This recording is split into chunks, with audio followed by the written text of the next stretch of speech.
Hello, मेरे को chat सामने दिखेगी?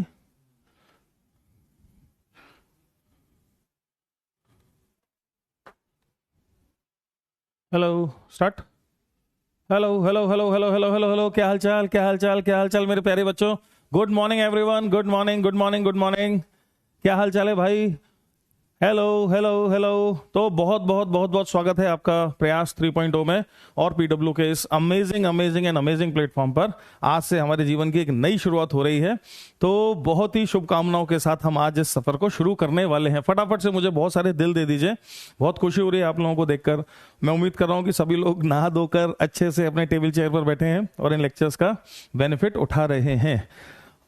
अच्छा जी, Rahul is saying good morning, Rajesh is also saying good morning, Payal, hi Payal, saying good morning, Pankaj is saying good morning. इतनी तेज से स्क्रॉल कर रहे हैं मैसेजेस की कुछ दिख नहीं रहा है। मेरा नाम मनीष शर्मा है, आप सब लोग मुझे जानते हैं, ओरिएंटेशन आपने देखा होगा और मुझे पूरी उम्मीद है कि आपने डेमो और इंट्रो भी देखा होगा।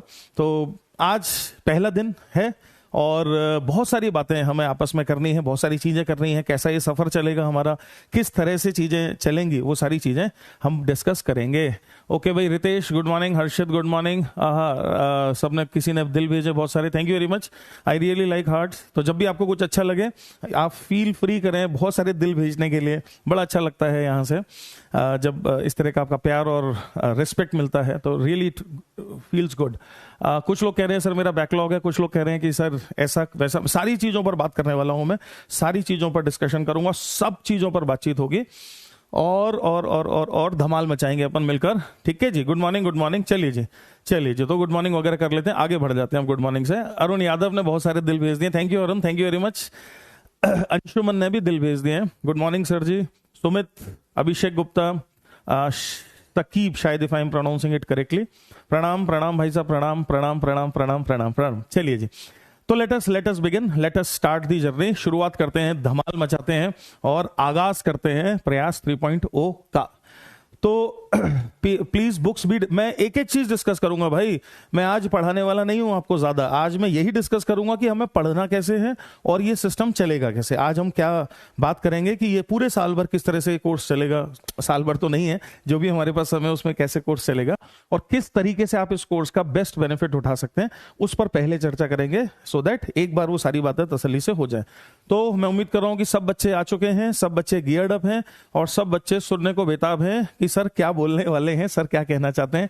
और हो सकता है कि कुछ बच्चे मुझे जानते हो सकता है कुछ बच्चों के लिए मैं नया हूं, तो थोड़ा सा इंट्रोडक्शन मैं पहले अपना दे दूं। मेरा नाम मनीष शर्मा है और मैं पिछले करीब करीब 23 सालों से, 23 ईयर से जेई और नीट दोनों तरह के स्टूडेंट्स को गाइड कर रहा हूं, पढ़ा रहा हूं।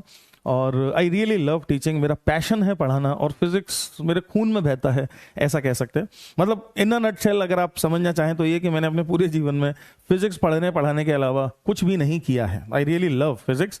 और हाँ, बिल्कुल बेसिक से पढ़ाएंगे भाई। और मैंने इंट्रो में भी कहा था कि मेरे पढ़ाने का अंदाज कुछ ऐसा है कि आपको इस कदर, इस तरह से मैं पढ़ाऊंगा, ऐसे धीरे धीरे धीरे धीरे धीरे धीरे लेकर चलूंगा कि आपको एक तो सारी बातें समझ में आएंगी, क्वेश्चंस बनने लगेंगे और आपको इस सब्जेक्ट से हो जाएगा प्यार और ये आपका सबसे स्ट्रॉन्गेस्ट सब्जेक्ट बन जाएगा। ये मेरी गारंटी है, थोड़ा सा समय लगेगा हमें और ये आपका, आप ऐसा कह सकते हैं, स्ट्रॉन्गेस्ट चीज बनेगी। तो क्या फिजिक्स को अपनी जान बनाना चाहते हैं? क्या फिजिक्स को हम ऐसा करना चाहते हैं कि हमारा हाईएस्ट स्कोर फिजिक्स में आ जाए, जो कि बहुत आसानी से आ सकता है? If I compare all the 3 subjects, मुझे पर्सनली ऐसा लगता है कि फिजिक्स में स्कोर करना बहुत ज्यादा इजी है, काफी इजी है, क्योंकि बहुत बेसिक फंडामेंटल बातें हैं, खासकर अगर एडवांस की बात करें तो बहुत ही बेसिक चीजें करता है। Arun is saying I also love physics, thank you Arun. Sir अभी से क्या जेई निकाल लूंगा मैं अभी इस पर बात करने वाला हूं। ठीक, तो ये तो हो गई छोटी सी मेरे बारे में बातचीत। मैंने लगभग सभी तरह के इंस्टीट्यूट्स में पढ़ा है, ऑफलाइन पढ़ा है, सब तरह की रैंक्स, टॉपर्स, मीडियोकर रैंक, सब तरह की रैंक्स वगैरह निकाली हुई हैं। ठीक है जी, तो अच्छा खासा मेरे को एक्सपीरियंस है इस फील्ड का, तो मैं चाहूंगा कि आप मेरे एनरिच्ड एक्सपीरियंस से आप उसका बेनिफिट उठाएं, फायदा उठाएं। अच्छा जी, अब ये तो हो गया मेरा छोटी सी बातचीत। अब आ जाते हैं आपके बारे में बात करते हैं और डिस्कस करते हैं सिचुएशन क्या है। तो भाई सिचुएशन थोड़ी सी टफ है, क्योंकि हमारे पास कुल मिलाकर 5.5 महीने हैं खींचकर, ओनली 5.5 मंथ्स हमारे डिस्पोजल पर हैं, है ना। 15 जनवरी के आसपास हम रैप अप करेंगे इस कोर्स को, और आज 24 जुलाई है, तो गिनकर खींच के 5.5 महीने के आसपास है। तो पहला प्रश्न तो यही अपने दिमाग में उठना चाहिए कि क्या 5.5 महीने में क्या 11th और 12th का पूरा सिलेबस खत्म करना संभव है क्या? एटलीस्ट मेंस तक इतना कर दें कि साहब मेरा मेंस बहुत अच्छे परसेंटाइल मेरा मेंस में बन जाए। क्या ये पॉसिबल है? ये बिल्कुल पॉसिबल है, ये बिल्कुल पॉसिबल है, और ये बिल्कुल किया जा सकता है। अच्छा सर, तो अगर आप ऐसा करोगे, चूंकि समय बहुत कम है, तो क्या हम बहुत फास्ट पेस में चल रहे होंगे? नो, हम बिल्कुल फास्ट पेस में नहीं चल रहे होंगे, हम बहुत आराम से चलेंगे, हम बहुत आराम से चलेंगे, है ना। क्योंकि जो कंसेप्ट है वो बहुत ही लिमिटेड है। उन कंसेप्ट को अगर अच्छे से समझ लें आप, तो बहुत कुछ फोड़ा जा सकता है, बहुत कुछ फोड़ा जा सकता है। तो एक वादा मैं आपसे अभी इस समय करना चाहता हूं, सुबह सुबह अर्ली इन द मॉर्निंग, कि मैं पूरी ईमानदारी से एक एक बेसिक चीज लेकर चलूंगा। कुछ भी प्री रिक्विजिट नहीं होगा। दैट मीन्स मैं मान नहीं लूंगा, मैं ये भी नहीं मानूंगा कि आपको sin 30 डिग्री की वैल्यू आती है। मैं एक एक चीज आपको बताऊंगा, एक एक चीज समझाऊंगा, है ना। पर आपकी तरफ से मुझे जो चाहिए वो ये चाहिए कि जो भी मैं बताऊंगा समझाऊंगा, आप उसको शिद्दत से, ईमानदारी से समझेंगे, प्रॉपर क्लास नोट्स बनाएंगे, है ना, और उसको प्रॉपरली फॉलो करेंगे। ये मुझे आपकी तरफ से कमिटमेंट चाहिए। तो जो लोग कमिटमेंट करने को तैयार हैं, जो लोग IIT जाने को तैयार हैं, जो कमिट करना चाहते हैं, है ना, वो मुझे फटाफट से थम्स अप मैसेज बॉक्स में, जल्दी से चैट बॉक्स में थम्स अप दे दें, जल्दी से मुझे थम्स अप कर दें कि यस सर, चाहे जमीन आसमान एक हो जाए, हमारा जो प्रिपरेशन प्रोसेस है, हमारी जो तैयारी है, हम उसको रोकेंगे नहीं। चाहे कुछ हो जाए, आप हो सकता है बहुत सारे लोग घर पर हो, तो चाहे घर में कोई आ जाए, चाहे कोई शादी हो जाए, चाहे कुछ भी हो जाए, मैं रुकने वाला नहीं हूं। मैं सर इसी तरह से लगातार काम करता रहूंगा। तो 6 आवर्स की क्लास और उसके बाद 7 आवर्स के आसपास का या 7 to 8 आवर्स के आसपास की सेल्फ स्टडी, ये आपका रोज का कमिटमेंट मुझे चाहिए। एक भी दिन हटना नहीं है, एक भी दिन ऐसा नहीं जाना चाहिए जब आप ये ना कर पा रहे हो। ऐसे मुझे बहुत बढ़िया, बहुत बढ़िया, बहुत बढ़िया। अपने से वादा करो और मुझसे वादा करो, अपने से भी वादा करो और मुझसे भी वादा करो कि चाहे जमीन आसमान एक हो जाए, इस मेरे रास्ते को या इस मेरी तैयारी को, इस मेरे प्रोसेस को दुनिया की कोई ताकत रोक नहीं सकती। मैं आपको बता दे रहा हूं अभी से, अगर आपने ऐसा वादा कर लिया ना, अपने आप से कमिटमेंट कर लिया, तो कोई ताकत रोक नहीं सकती आपको IIT जाने से। IIT बंदा जाता है अपने डिटर्मिनेशन से। डिटर्मिनेशन चाहिए, ताकत चाहिए, ताकतवर बंदा IIT जाता है। ताकत अपने अंदर गैदर करी आपने, तो आप 100% IIT जा रहे हैं। इससे कोई फर्क नहीं पड़ता कि समय कितना बचा हुआ है और आपकी स्थिति क्या है, इससे ज्यादा खास फर्क नहीं पड़ता। उसको तो सीखा जा सकता है। बहुत बढ़िया, वेरी गुड। बहुत सारे बच्चे लाइन से थम्स अप दे रहे हैं, मुझे बड़ी दिल से खुशी हो रही है। और इस पर टिके रहना भाई साहब, है ना। पहली बात आपने यही याद रखनी है मेरे साथ, जब भी आप मेरे को दिमाग में रखेंगे कि हमने सर से पहले दिन वादा किया था, फर्स्ट डे आपने मुझसे वादा किया था, और मैं आपको याद दिलाता रहूंगा, क्योंकि ये लंबी जर्नी है और इसमें हमें थकना नहीं है, हारना नहीं है, हमें लगातार इसी तरह से कमिटमेंट के साथ चलते रहना है। अगर आप कमिटमेंट के साथ चलते रहे तो आप 100% पहुंच जाएंगे। अच्छा जी, कई बच्चे लिख रहे हैं सर मैं वादा करता हूं, मैं पहुंच जाऊंगा, मैं करूंगा मेहनत। बहुत बढ़िया, बहुत बढ़िया, very good, very good, very good. इस दुनिया में सक्सेसफुल होने का भाई केवल एक तरीका है, और वो है मेहनत। मेहनत से कतराना नहीं है ना। मेहनत का कोई सब्स्टिट्यूट भी नहीं है। मैं ऐसा कुछ नहीं कर सकता कि केवल मेरे पढ़ाने से आपका सिलेक्शन हो जाए, वो संभव नहीं है ना।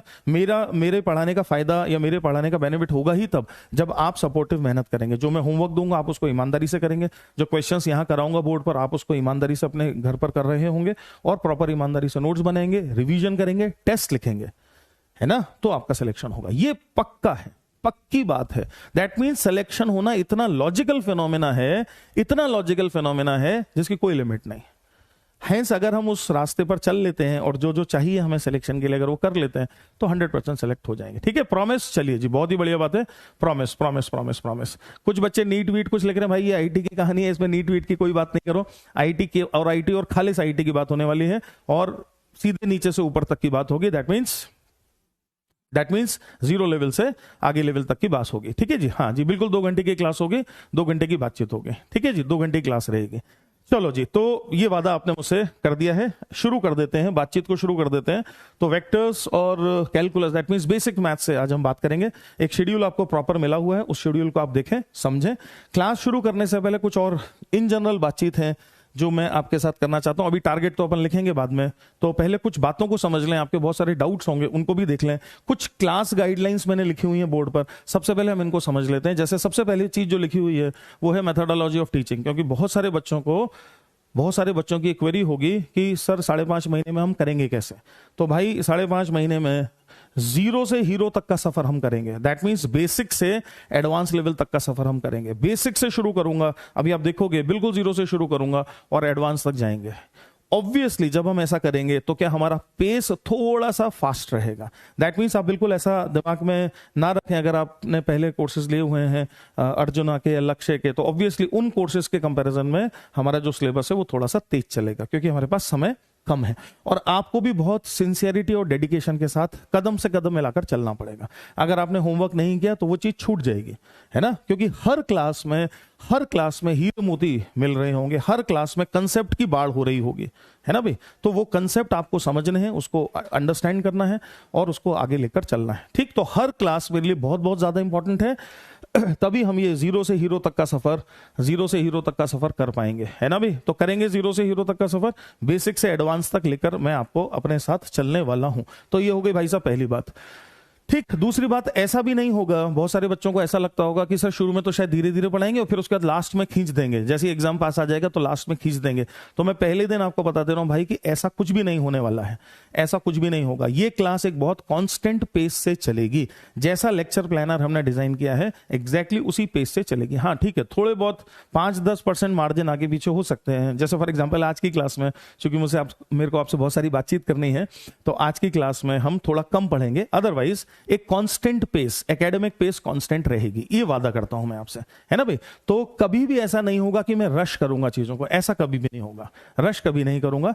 तो जिस टॉपिक को जितने लेक्चर अलॉटेड हैं वो प्लानर में आपके सामने है, आप उनको देख लीजिए और मैं तो कह रहा हूं नोट भी कर लीजिए कि भैया रोटेशनल मोशन, तो रोटेशनल मोशन में 8 लेक्चर्स हैं, तो आप समझ लीजिए कि 8 ही लेक्चर हैं। तो अब हमें जो भी करना है उन 8 लेक्चर्स में ही करना है ना। न्यूटन लॉज ऑफ मोशन मान लेते हैं 6 लेक्चर है, तो हमें एनएलएम को 6 ही लेक्चर्स में खत्म करना है। उसमें से भी अगर एक आध लेक्चर आपका मिस हो जाता है, या अगर आप उसको उसमें उतने सीरियस नहीं है, या किसी भी रीजन की वजह से आप ध्यान नहीं दे पा रहे हैं, तो ये आपकी बहुत बड़ी गलती होगी, माता रानी पाप देगी आपको। बहुत कम समय है, बहुत कम लेक्चर्स हैं, हर लेक्चर पावर पैक्ड है, हर लेक्चर में एकेडमिक बाढ़ है, हर लेक्चर में सब कुछ सीखने को है। मतलब मैं ये कहना चाह रहा हूं कि अगर 1-2 लेक्चर भी मिस हो गए आपके, तो आपकी रैंक सफर कर जाएगी, है ना। 1-2 लेक्चर भी सफर हो गए तो मुश्किल हो जाएगी, ठीक है भाई। तो कांस्टेंट पेस से रहना है, आपको भी अपनी पढ़ाई कांस्टेंट पेस से करनी है और मैं भी आपको एक कांस्टेंट पेस से सिखाऊंगा, ये भी थोड़ा समझ लेना। आपने भी ऐसा नहीं करना है कि किसी दिन तो आपने मार दिए चौके छक्के, है ना, फोड़ दिया आपने उठा के कि भैया मैं तो 15 घंटे 16 घंटे पढ़ लूंगा, और फिर 2 दिन आपने आराम किया। ऐसा नहीं करना है, एक constant pace, that means tortoise की तरह, कछुए की तरह काम करना है, खरगोश की तरह काम नहीं करना है, कछुए की तरह काम करना है ना। तो आपका आइडियल कछुआ होना चाहिए, जैसे कछुआ बिना रुके, टॉर्टोइस बिना रुके, बिना थके लगातार काम करता रहता है, ऐसे ही बिना रुके और बिना थके हमें लगातार काम करते रहना है, कांस्टेंट पेस मेंटेन करनी है। ठीक, अच्छा जी। फिर इसके बाद बच्चों की क्वेरी होती है, ये सारी क्वेरीज जो आप मुझसे पूछते हैं मैं पहले ही आपको बता दे रहा हूं। इसके बाद बच्चों की क्वेरीज होती हैं कि सर कॉपीज वगैरह क्या बनानी है, बुक्स वगैरह क्या रेफर करनी है। तो मैं आपको पहले ही बता दे रहा हूं कि सबसे पहले तो आपने एक लेक्चर नोट्स, एक रजिस्टर कॉपी, कोई भी आप उसको नाम दे दो, एक लेक्चर नोट आपने बनाना है ना भाई। एक लेक्चर नोट जिसमें जो भी मैं लेक्चर में आपको पढ़ाऊंगा आप उसको नोट करेंगे ईमानदारी के साथ। मैं आपको बताऊंगा कि ये चीज नोट करने जैसी है, कुछ चीजों को हमें क्लास के साथ रहते रहते नोट करना पड़ेगा, ठीक है जी। तो लेक्चर नोट्स बनाएंगे, फिर एक प्रैक्टिस कॉपी बनाएंगे, जो भी मैं आपको होमवर्क दूंगा, डीपीपीस दूंगा, वो सारी उस प्रैक्टिस कॉपी में आप करेंगे। और तीसरी एक और चीज बनानी है जो बहुत ही ज्यादा इंपॉर्टेंट है, जिसको मैं बोलता हूं सिलेक्शन डायरी। ये सिलेक्शन डायरी जब कोई टॉपिक हमारा पूरा हो जाएगा तब हम इस सिलेक्शन डायरी में एंट्रीज करेंगे। 2 आप साथ के साथ में भी कर सकते हैं। जो फॉर्मूलेज, जो कंसेप्ट आपको इंपॉर्टेंट लग रहे हैं, जो कंसेप्ट आपको इंपॉर्टेंट लग रहे हैं, उनको बस पॉइंट वाइज, है ना। तो जैसे सिलेक्शन डायरी में मैंने सबसे पहले एक पॉइंट लिखा, फिर मैंने एक दूसरा पॉइंट लिखा, फिर मैंने एक तीसरा पॉइंट लिखा, ऐसे पॉइंट वाइज नोट करना है। कहानियां नहीं लिखनी है इसमें, कहानियां नहीं लिखनी है, पॉइंट वाइज नोट करना है। जैसे फॉर एग्जाम्पल हम कूलम लॉ या इलेक्ट्रोस्टैटिक्स वाले चैप्टर में है ना, तो इलेक्ट्रिक फील्ड के बहुत सारे रिजल्ट्स हैं कि भैया इलेक्ट्रिक फील्ड फाइनाइट वायर की वजह से क्या, रिंग की वजह से क्या, डिस्क की वजह से क्या, है ना, शीट की वजह से क्या। तो बस टक टक टक टक पॉइंट वाइज लिखते चले जाएंगे, सो दैट छोटे स्पेस में सारी मेन फॉर्मुलेज और सारे कंसेप्ट आ जाए, ठीक है जी, ये मैंने खुद किया था और मेरा सिलेक्शन इसी वजह से हुआ था। तो सिलेक्शन डायरी सबने बहुत ईमानदारी और शिद्दत के साथ बनानी है। दो मैं आपको बीच बीच में समझाता भी चलूंगा कि ये सिलेक्शन डायरी में नोट करने जैसा है, कोई बढ़िया क्वेश्चन, कोई बढ़िया कंसेप्ट हमने डिस्कस किया, ये सिलेक्शन डायरी में नोट करने जैसा है, इसको भूलना नहीं है। तो जब भी मैं ऐसा बोलूंगा आप वहीं अपने लेक्चर नोट्स में स्टार मार्क कर लेंगे और फिर लेक्चर खत्म हो जाने के बाद सिलेक्शन डायरी में उसको अच्छे से नोट करेंगे। ठीक, अच्छा जी, क्लास नोट्स और सिलेक्शन डायरी ऐसा नहीं है कि बहुत सुंदर और उस पर कुछ तरह तरह के रंग बिरंगे कुछ गोटे लगाने हैं या उसको बहुत सुंदर बनाना है, ऐसा कुछ भी नहीं है। हाँ, आप एक दो कलर के पेन यूज कर सकते हैं सो दैट हेडिंग, सब हेडिंग्स वगैरह आप डिफरेंशिएट कर पाए। ठीक है जी, मुद्दा आपके समझने का है और ये आपने खुद ही करना है ना। मार्केट में बहुत सारे शॉर्ट हैंड्स और इस तरह की चीजें अवेलेबल हैं, मैं भी आपको दूंगा, माइंड मैप्स भी दूंगा, रिकैप भी करेंगे, वो सब हम आपको प्रोवाइड करेंगे। पर स्टिल मैं आपसे कह रहा हूं और आप मेरी बात पर विश्वास करिए कि अपने हाथ से जो किया जाता है वो ही याद रह जाता है, दूसरे का किया हुआ हमेशा बाहर एक्सटर्नल रहता है। तो अपने हाथ से जब मैं नोट्स बनाता हूं, अपने हाथ से जब मैं क्वेश्चन सॉल्व करता हूं और अपने हाथ से जब मैं शॉर्ट हैंड्स या शॉर्ट नोट्स बनाता हूं तो वो हमारे साथ रहेगा। ठीक, तो ये आपने जरूर से करना है। अच्छा जी, और देखिए इस पूरी कहानी में, इस पूरे प्रोसेस के दौरान, दैट मीन्स इस पूरे हमारे जनवरी तक के सफर के दौरान सीधी सीधी बातें होंगी, ज्यादा बकवास की हमारे पास एक्चुअली गुंजाइश नहीं है, बहुत ज्यादा बकवास की गुंजाइश नहीं है। दैट मीन्स ठीक है, मैं बीच बीच में जोक सुनाऊंगा, कहानियां भी सुनाऊंगा, राइट, पर बहुत ज्यादा का स्पेस नहीं है। और ये बात आप बहुत अच्छे से समझ लीजिए, है ना, क्योंकि हम 11th या 12th वाले बैच में नहीं है, हम 13th के बैच में हैं, ड्रॉपर बैच में। हमारे पास समय बहुत कम है और हम चाहेंगे, मैं चाहूंगा कि जितने बच्चे मुझे देख रहे हैं, जितने बच्चे इस कोर्स में हैं, वो सभी सेलेक्ट हो जाएं। और जो पॉसिबल है, जो बिल्कुल किया जा सकता है, बिल्कुल मुश्किल बात नहीं है। मैंने आपसे कहा सिलेक्शन बहुत लॉजिकल चीज है। अगर आपकी प्रिपरेशन लॉजिकल हुई तो आपका सिलेक्शन 100% पक्का है ना भी। तो काम की बात होगी, केवल काम की बात होगी, ज्यादा इधर उधर की बातें ज्यादा नहीं होंगी। थोड़ी बहुत तो करनी पड़ती है मोटिवेट करने के लिए, समझाने के लिए, है ना, इंटरेस्टिंग और इंटरैक्टिंग बनाने के लिए, पर बहुत ज्यादा बातें नहीं होंगी। मैं वैसे ही, मेरा पढ़ाने का तरीका कुछ ऐसा है कि आपको बहुत ज्यादा इंटरेस्ट आएगा। मैं पूरी स्टोरी सुनाऊंगा कि कैसे कोई चीज कैसे आती है, साइंटिस्ट ने क्या किया, ऐसे। तो it would be very very interesting. और जहां जहां संभव होगा प्रैक्टिकल चीजें दिखाने का वो भी कोशिश करूंगा। जैसे for example vernier caliper, screw gauge अगर पढ़ाना है तो मैं ले आऊंगा क्लास में, दिखा दूंगा आपको कि भैया ऐसा होता है वर्नियर कैलिपर, वगैरह वगैरह वगैरह। ठीक है जी, तो वो सब तो मैं करूंगा, पर आप बहुत ज्यादा चैट बॉक्स में स्पैमिंग या ये सब नहीं करेंगे, है ना, उसका अपने पास बहुत ज्यादा जगह नहीं है।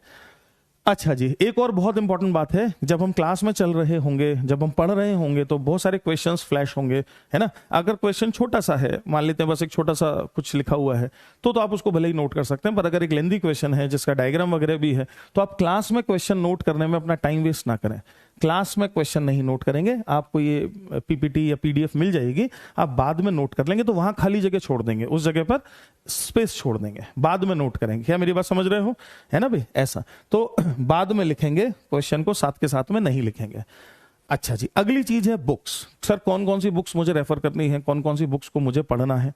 तो चूंकि आपके पास समय बहुत ज्यादा कम है, ज्यादा समय आपके पास नहीं है, तो आपको जो बुक्स रेफर करनी है वो है नो। दैट मीन्स आपको कोई भी किताब रेफर नहीं करनी है। जो भी करना है वो करना है जो मैं कराऊंगा। आपको अपने से कुछ भी नहीं करना है, ठीक है। मैं आपको पहले ही इतना काम दूंगा, मैं आपको पहले ही जो डीपीपीस दूंगा, जो होमवर्क दूंगा, वो पहले ही सब तरफ का जो माल मसाला है वो पहले से ही सेलेक्ट करके आपको देने वाला हूं। तो आपको अपनी R&D करने की कोई जरूरत नहीं है। और ये बहुत इंपॉर्टेंट बात है, खासकर ड्रॉपर बच्चे के लिए, क्योंकि ड्रॉपर बच्चा समझता है कि प्रिपरेशन का मतलब है ये मटेरियल ले आऊं, वो मटेरियल इकट्ठा कर लो, ये इकट्ठा कर लो, और वो इकट्ठा ही करता रह जाता है और वो मटेरियल उसके किसी काम ही नहीं आता है। ठीक है जी, तो जो हमारे मॉड्यूल्स हैं, जो हमारी डीपीपीस हैं, जो मैं दूंगा आपको, वो आप करेंगे। और आपको मुझ पर करना है ट्रस्ट। ये मैं आपसे वादा कर रहा हूं कि ऐसी कोई किताब, ऐसी कोई रिसोर्स मैं छोड़ूंगा नहीं जहां से अगर रेलेवेंसी है, उस क्वेश्चन की रेलेवेंसी है, तो वो आपको ना दूं, ये होने वाला नहीं है। तो वो सारा R&D वर्क आप मुझ पर छोड़ दीजिए, मेरा काम ही ये है। आप R&D वर्क नहीं करेंगे, आप केवल जो मैं पढ़ाऊंगा वो समझेंगे, जो क्वेश्चंस दूंगा उन क्वेश्चंस को करेंगे। ठीक है, क्या ये बात क्लियर हो रही है। कोई भी किताब रेफर नहीं करनी है, ना थ्योरी के लिए और ना ही किसी प्रकार के क्वेश्चंस के लिए। फिर भी अगर मान लें आप अपने मॉरल सेटिस्फेक्शन के लिए कुछ भी रेफर करना चाहें, तो वो है केवल PYQ, केवल PYQ। दो उसकी भी जरूरत नहीं पड़ेगी, क्योंकि सारे PYQ मैं आपको करा दूंगा और मैं आपको दूंगा। पर स्टिल अगर आप कुछ करना चाहें तो वो केवल PYQ। HCV NCERT, बहुत सारे लोग HCV बोल रहे हैं, बहुत सारे लोग NCERT बोल रहे हैं। आपको HCV NCERT भी पढ़ने की कोई जरूरत नहीं है। उसमें से जो जो इंपॉर्टेंट चीजें हैं वो मैं आपको एनीवेज, जो भी, जैसे फॉर एग्जांपल NCERT में बहुत सारी इंफॉर्मेशन होती है जो याद करने वाली होती है। आप बिल्कुल चिंता ना करें, मैं यहाँ पर एक टैली बना के वो इन्फॉर्मेशन आपको बताऊंगा कि भाई ये इन्फॉर्मेशन याद करने को, इसको याद कर लो, ठीक है। तो आपके सिलेक्शन नोट्स, आपके जो क्लास नोट्स है उसमें अपने आप आ जाएगी। आपको कुछ भी करने की जरूरत नहीं है, क्योंकि उससे होगा आपका केवल समय वेस्ट। दैट मीन्स मैं जो कहना चाह रहा हूं वो ये कि क्लास के बाद का सारा समय केवल और केवल क्वेश्चन सॉल्विंग में जाएगा। मेरी बात सुन रहे हो? क्लास के बाद का सारा समय कहां जाएगा? केवल क्वेश्चन सॉल्विंग में जाएगा। उसके अलावा कुछ भी नहीं करेंगे आप, केवल क्वेश्चन सॉल्व करेंगे, क्वेश्चन सॉल्व करेंगे और क्वेश्चन सॉल्व करेंगे, सवाल लगाएंगे, क्योंकि सिलेक्शन सवाल लगाने से होता है। इधर उधर 36 चीजों को रेफर करने से सिलेक्शन नहीं होता है। और जितनी भी रेलेवेंट थ्योरी चाहिए, जो भी चाहिए, वो मैं हूं यहां पर, मैं दे रहा हूं आपको। आप बिल्कुल चिंता ना करें, है ना, आप मुझ पर ट्रस्ट करें। मेरे को 23 साल का एक्सपीरियंस है, अपने पूरे जीवन में मैंने फिजिक्स ही पढ़ाई है, तो इतना आप मेरे पर विश्वास करें कि जितनी जितनी इंपॉर्टेंट चीजें होंगी सर सब देंगे। हाँ, मेरा चीजों को देने का हो सकता है जो प्रायोरिटी है, जो तरीका है, वो थोड़ा सा आगे पीछे हो, ये हो सकता है। तो थोड़ा सा पेशेंस रखना है, एटलीस्ट टॉपिक खत्म हो जाने देना है ना। जैसे कोई टॉपिक चल रहा है, मान लेते हैं काइनेमेटिक्स चल रहा है, तो काइनेमेटिक्स को खत्म हो जाने दें, फिर अगर आपको कंपेयर कुछ भी करना है तो तब आप कंपेयर करें, उससे पहले कंपेयर ना करें, है ना भाई, ऐसा, ठीक है जी। रिवीजन नहीं करना है, कोई पूछ रहा भैया रिवीजन क्यों नहीं करना है? रिवीजन बिल्कुल करना है। वो सिलेक्शन डायरी रिवीजन के लिए ही बनवाई है। वो जो सिलेक्शन डायरी में आप चीजें नोट कर रहे हैं उसको उसकी मदद से रिवीजन ही करना है। रिवीजन के लिए एक और चीज मैं आपको बता दे रहा हूं, जो भी सवाल मैं आपको दूंगा डीपीपी के फॉर्म में या इधर पीपीटी में सवाल छोड़ूंगा करने के लिए, होमवर्क दूंगा, वो जब आप ट्राई करेंगे तो उसमें से कुछ हो जाएंगे, कुछ नहीं होंगे। जो नहीं होंगे आप उनको टिक करके, या आप उनको एक जगह पर टिक कर लेंगे लेट्स से, या उसको मार्क कर लेंगे। नेक्स्ट टाइम जब आप रिवाइज करेंगे तो केवल उन क्वेश्चंस को करेंगे जो आपने पहले मार्क करे हुए थे। जो आपसे फर्स्ट गो में हो गए थे उन क्वेश्चंस को आप नहीं करेंगे, ठीक है। फिर जब उसके बाद एक और रिवीजन के, जब एक और टर्न ऑफ रिवीजन में जाएंगे तो फिर केवल उनको करेंगे जो सेकंड टाइम में आपसे नहीं हुए थे। ऐसा करके हम शॉर्टन करते जाएंगे चीजों को। क्या मेरी बात समझ रहे हैं? हाँ, प्रयास का मॉड्यूल बिल्कुल आपको करना ही है। प्रयास के मॉड्यूल से ही मैं आपको होमवर्क दूंगा। प्रयास का जो मॉड्यूल है वो करना है। पीडब्ल्यू का जो मॉड्यूल है वो आपको निश्चित रूप से करना है। डीपीपीज भी करनी है, मैं होमवर्क वहीं से ही देने वाला हूं। बहुत अच्छा मॉड्यूल है पीडब्ल्यू का, बहुत अच्छा मॉड्यूल है और बहुत अच्छा कलेक्शन ऑफ क्वेश्चंस भी है। हम उसको ऑब्वियसली रेफर करेंगे। उसके अलावा सिंगेज, HCV, एरोडोव, कोई किताब को आपको नहीं रेफर करना है, मैं रेफर करूंगा। मैं उसमें से रेलेवेंट क्वेश्चंस आपको दूंगा, ठीक है जी। और कुछ भी रेफर नहीं करेंगे। क्या ये बात क्लियर हो रही है सबको? दैट मीन्स तैयारी के नाम पर जो बर्बाद करते हैं समय बच्चे, वो मैं आपको नहीं करने दूंगा। तैयारी के नाम पर जो समय बर्बाद करते हैं, यहां कोटा में अगर आप आए तो आप आके हैरान हो जाएंगे कि ज्यादातर बच्चे तैयारी के नाम पर केवल जो कर रहे हैं वो केवल कर रहे हैं रिसोर्स इकट्ठी कर रहे हैं। इस कोचिंग का मटेरियल ले लूं, उस कोचिंग का मटेरियल ले लूं। अरे भाई तू पढ़ेगा कब? तू पढ़ेगा कब भाई? तो इधर उधर का मटेरियल इकट्ठा करता रहता है। और फलानी जगह पे टेस्ट हुआ, वो टेस्ट पेपर उठा लाते हैं। यहां पर ये चीज हो, ये ले आते हैं। ये कर करके टेबल पर इतना सारा सजा लिया है और इस प्रोसेस में इतना थक गया है वो कि उनको खोल के देखने का तो उसके पास टाइम ही नहीं है। तो फिर पता है क्या होता है? ये चीजें किसके काम आती हैं पता है? आपके परिवार में छोटे चाचा के बच्चे और जो मामा के बच्चे और ये जो लोग हैं उनके काम आती हैं सब चीजें, आपके काम नहीं आ रही हैं। तो भैया तैयारी खुद के लिए करनी है, अपने छोटे भाई बहनों के लिए नहीं करनी है। खुद के लिए तैयारी करनी है, छोटे भाई बहनों के लिए नहीं करनी है। क्या ये समझ में आ रही है बात? जिन बच्चों ने ड्रॉप लिया होगा शायद वो मेरी बात समझ गए होंगे। कुछ बच्चे अगर 11-12 से प्रिपरेशन कर रहे थे तो शायद मेरी बात समझ गए होंगे। आपको वो गलतियां बिल्कुल नहीं करनी है जो आप पहले कर चुके हैं। अगर आप सीरियसली सेलेक्ट होना चाहते हैं तो आपको बिल्कुल नहीं करनी है, ठीक है जी। ऐसा तो आपको कोई भी गलती रिपीट नहीं करनी है। जो आप पहले कर चुके हैं उसको रिपीट नहीं करना है, ठीक है जी। बहुत ध्यान से देख लें, छाती ठोक के बोल रहा हूं, जो कंटेंट मैं दूंगा वही रैंक देगा। मैं छाती ठोक कर ये बात बोल रहा हूं कि जो मैं कंटेंट दूंगा आपको वही आपको रैंक देगा। और वो एक वेल प्रूवन बात आपसे कह रहा हूं, ऐसे नहीं कि कुछ भी फालतू बकवास कर रहा हूं, है ना। क्योंकि जिन बच्चों ने रैंक दी है, जो टॉप स्टूडेंट्स मैंने पढ़ाए हैं, उनमें बच्चों में और बाकी बच्चों में एक यही अंतर है कि वो बहुत ट्रस्ट करते हैं, है ना। आप जो मटेरियल दोगे वो उसको सबसे पहले खा जाएंगे। और एक एवरेज बच्चा जो होता है वो सबसे वो जो गलती करता है वो यही करता है, वो ट्रस्ट नहीं करता है। और चूंकि ट्रस्ट नहीं करेगा तो कैसे होगा? अगर मैं किसी डॉक्टर के पास जाऊंगा तो क्या मुझे डॉक्टर पे तो ट्रस्ट लेना ही करना ही होगा ना? बिल्कुल करना होगा, ठीक है जी। तो ट्रस्ट इशू सबसे इंपॉर्टेंट इशू है। अगली बात, जो अगली बहुत इंपॉर्टेंट बात है भैया, नो लेक्चर शफलिंग। कोई प्रयास 1.0, 2.0, 3.0 वर्सेस वाला कोई खेल नहीं चलने वाला है ना भी। कुछ भी ऐसा नहीं करेंगे आपकी एक लेक्चर यहां से देख लें, एक लेक्चर वहां से देखें, ऐसा गलती आप नहीं करेंगे। जिसको भी आप फॉलो कर रहे हैं उसको पूरी ईमानदारी के साथ, शिद्दत के साथ फॉलो करेंगे तो ही आपको फायदा होगा, है ना भाई। तो कोई भी इस तरह की गतिविधि, इस तरह की किसी भी चीज को नहीं करेंगे, क्योंकि सलीम सर भी बहुत अच्छे दोस्त हैं मेरे, राजवन सर भी बहुत अच्छे फ्रेंड्स हैं, तो हम आपस में बहुत अच्छे फ्रेंड्स हैं। तो किसी भी तरह की कोई भी चीज आप नहीं करेंगे, उससे कोई बेनिफिट वैसे भी होने वाला नहीं है। तो no, absolute no lecture shuffling, है ना भाई। इसको आपको सिंसियरिटी के साथ ध्यान देना होगा। और आखिरी बात जो मैं अब आपको मूल मंत्र बता रहा हूं कि ट्रस्ट और हार्डवर्क का कॉम्बिनेशन अगर मिल जाए, ट्रस्ट और हार्डवर्क मिल जाए अगर आपस में, तो बनती है भाई साहब रैंक। तो रैंक आती है। रैंक आने की कीमिया क्या है, रैंक आने की केमिस्ट्री क्या है? रैंक आने की जो केमिस्ट्री है वो ये है, ट्रस्ट प्लस हार्डवर्क। ठीक है जी। तो ट्रस्ट करिए और हार्डवर्क में कमी मत छोड़िए, हार्डवर्क में कमी मत छोड़िए। दो तरह के लोग होते हैं इस दुनिया में। मैं जब आईटी में था तो बहुत सारे लोग आते हैं लेक्चर्स देने के लिए, अपनी बात कहने के लिए। तो एक बार किरण बेदी जी आई थी। किरण बेदी को आप जानते होंगे सब लोग, पहली वुमेन आईपीएस ऑफिसर इंडिया की। तो किरण बेदी जी आई थी और उन्होंने हमारा जो डोगरा हॉल है, जो हमारा सेमिनार हॉल है, वहां पर जो है अपनी बात कही, लेक्चर दिया बेसिकली।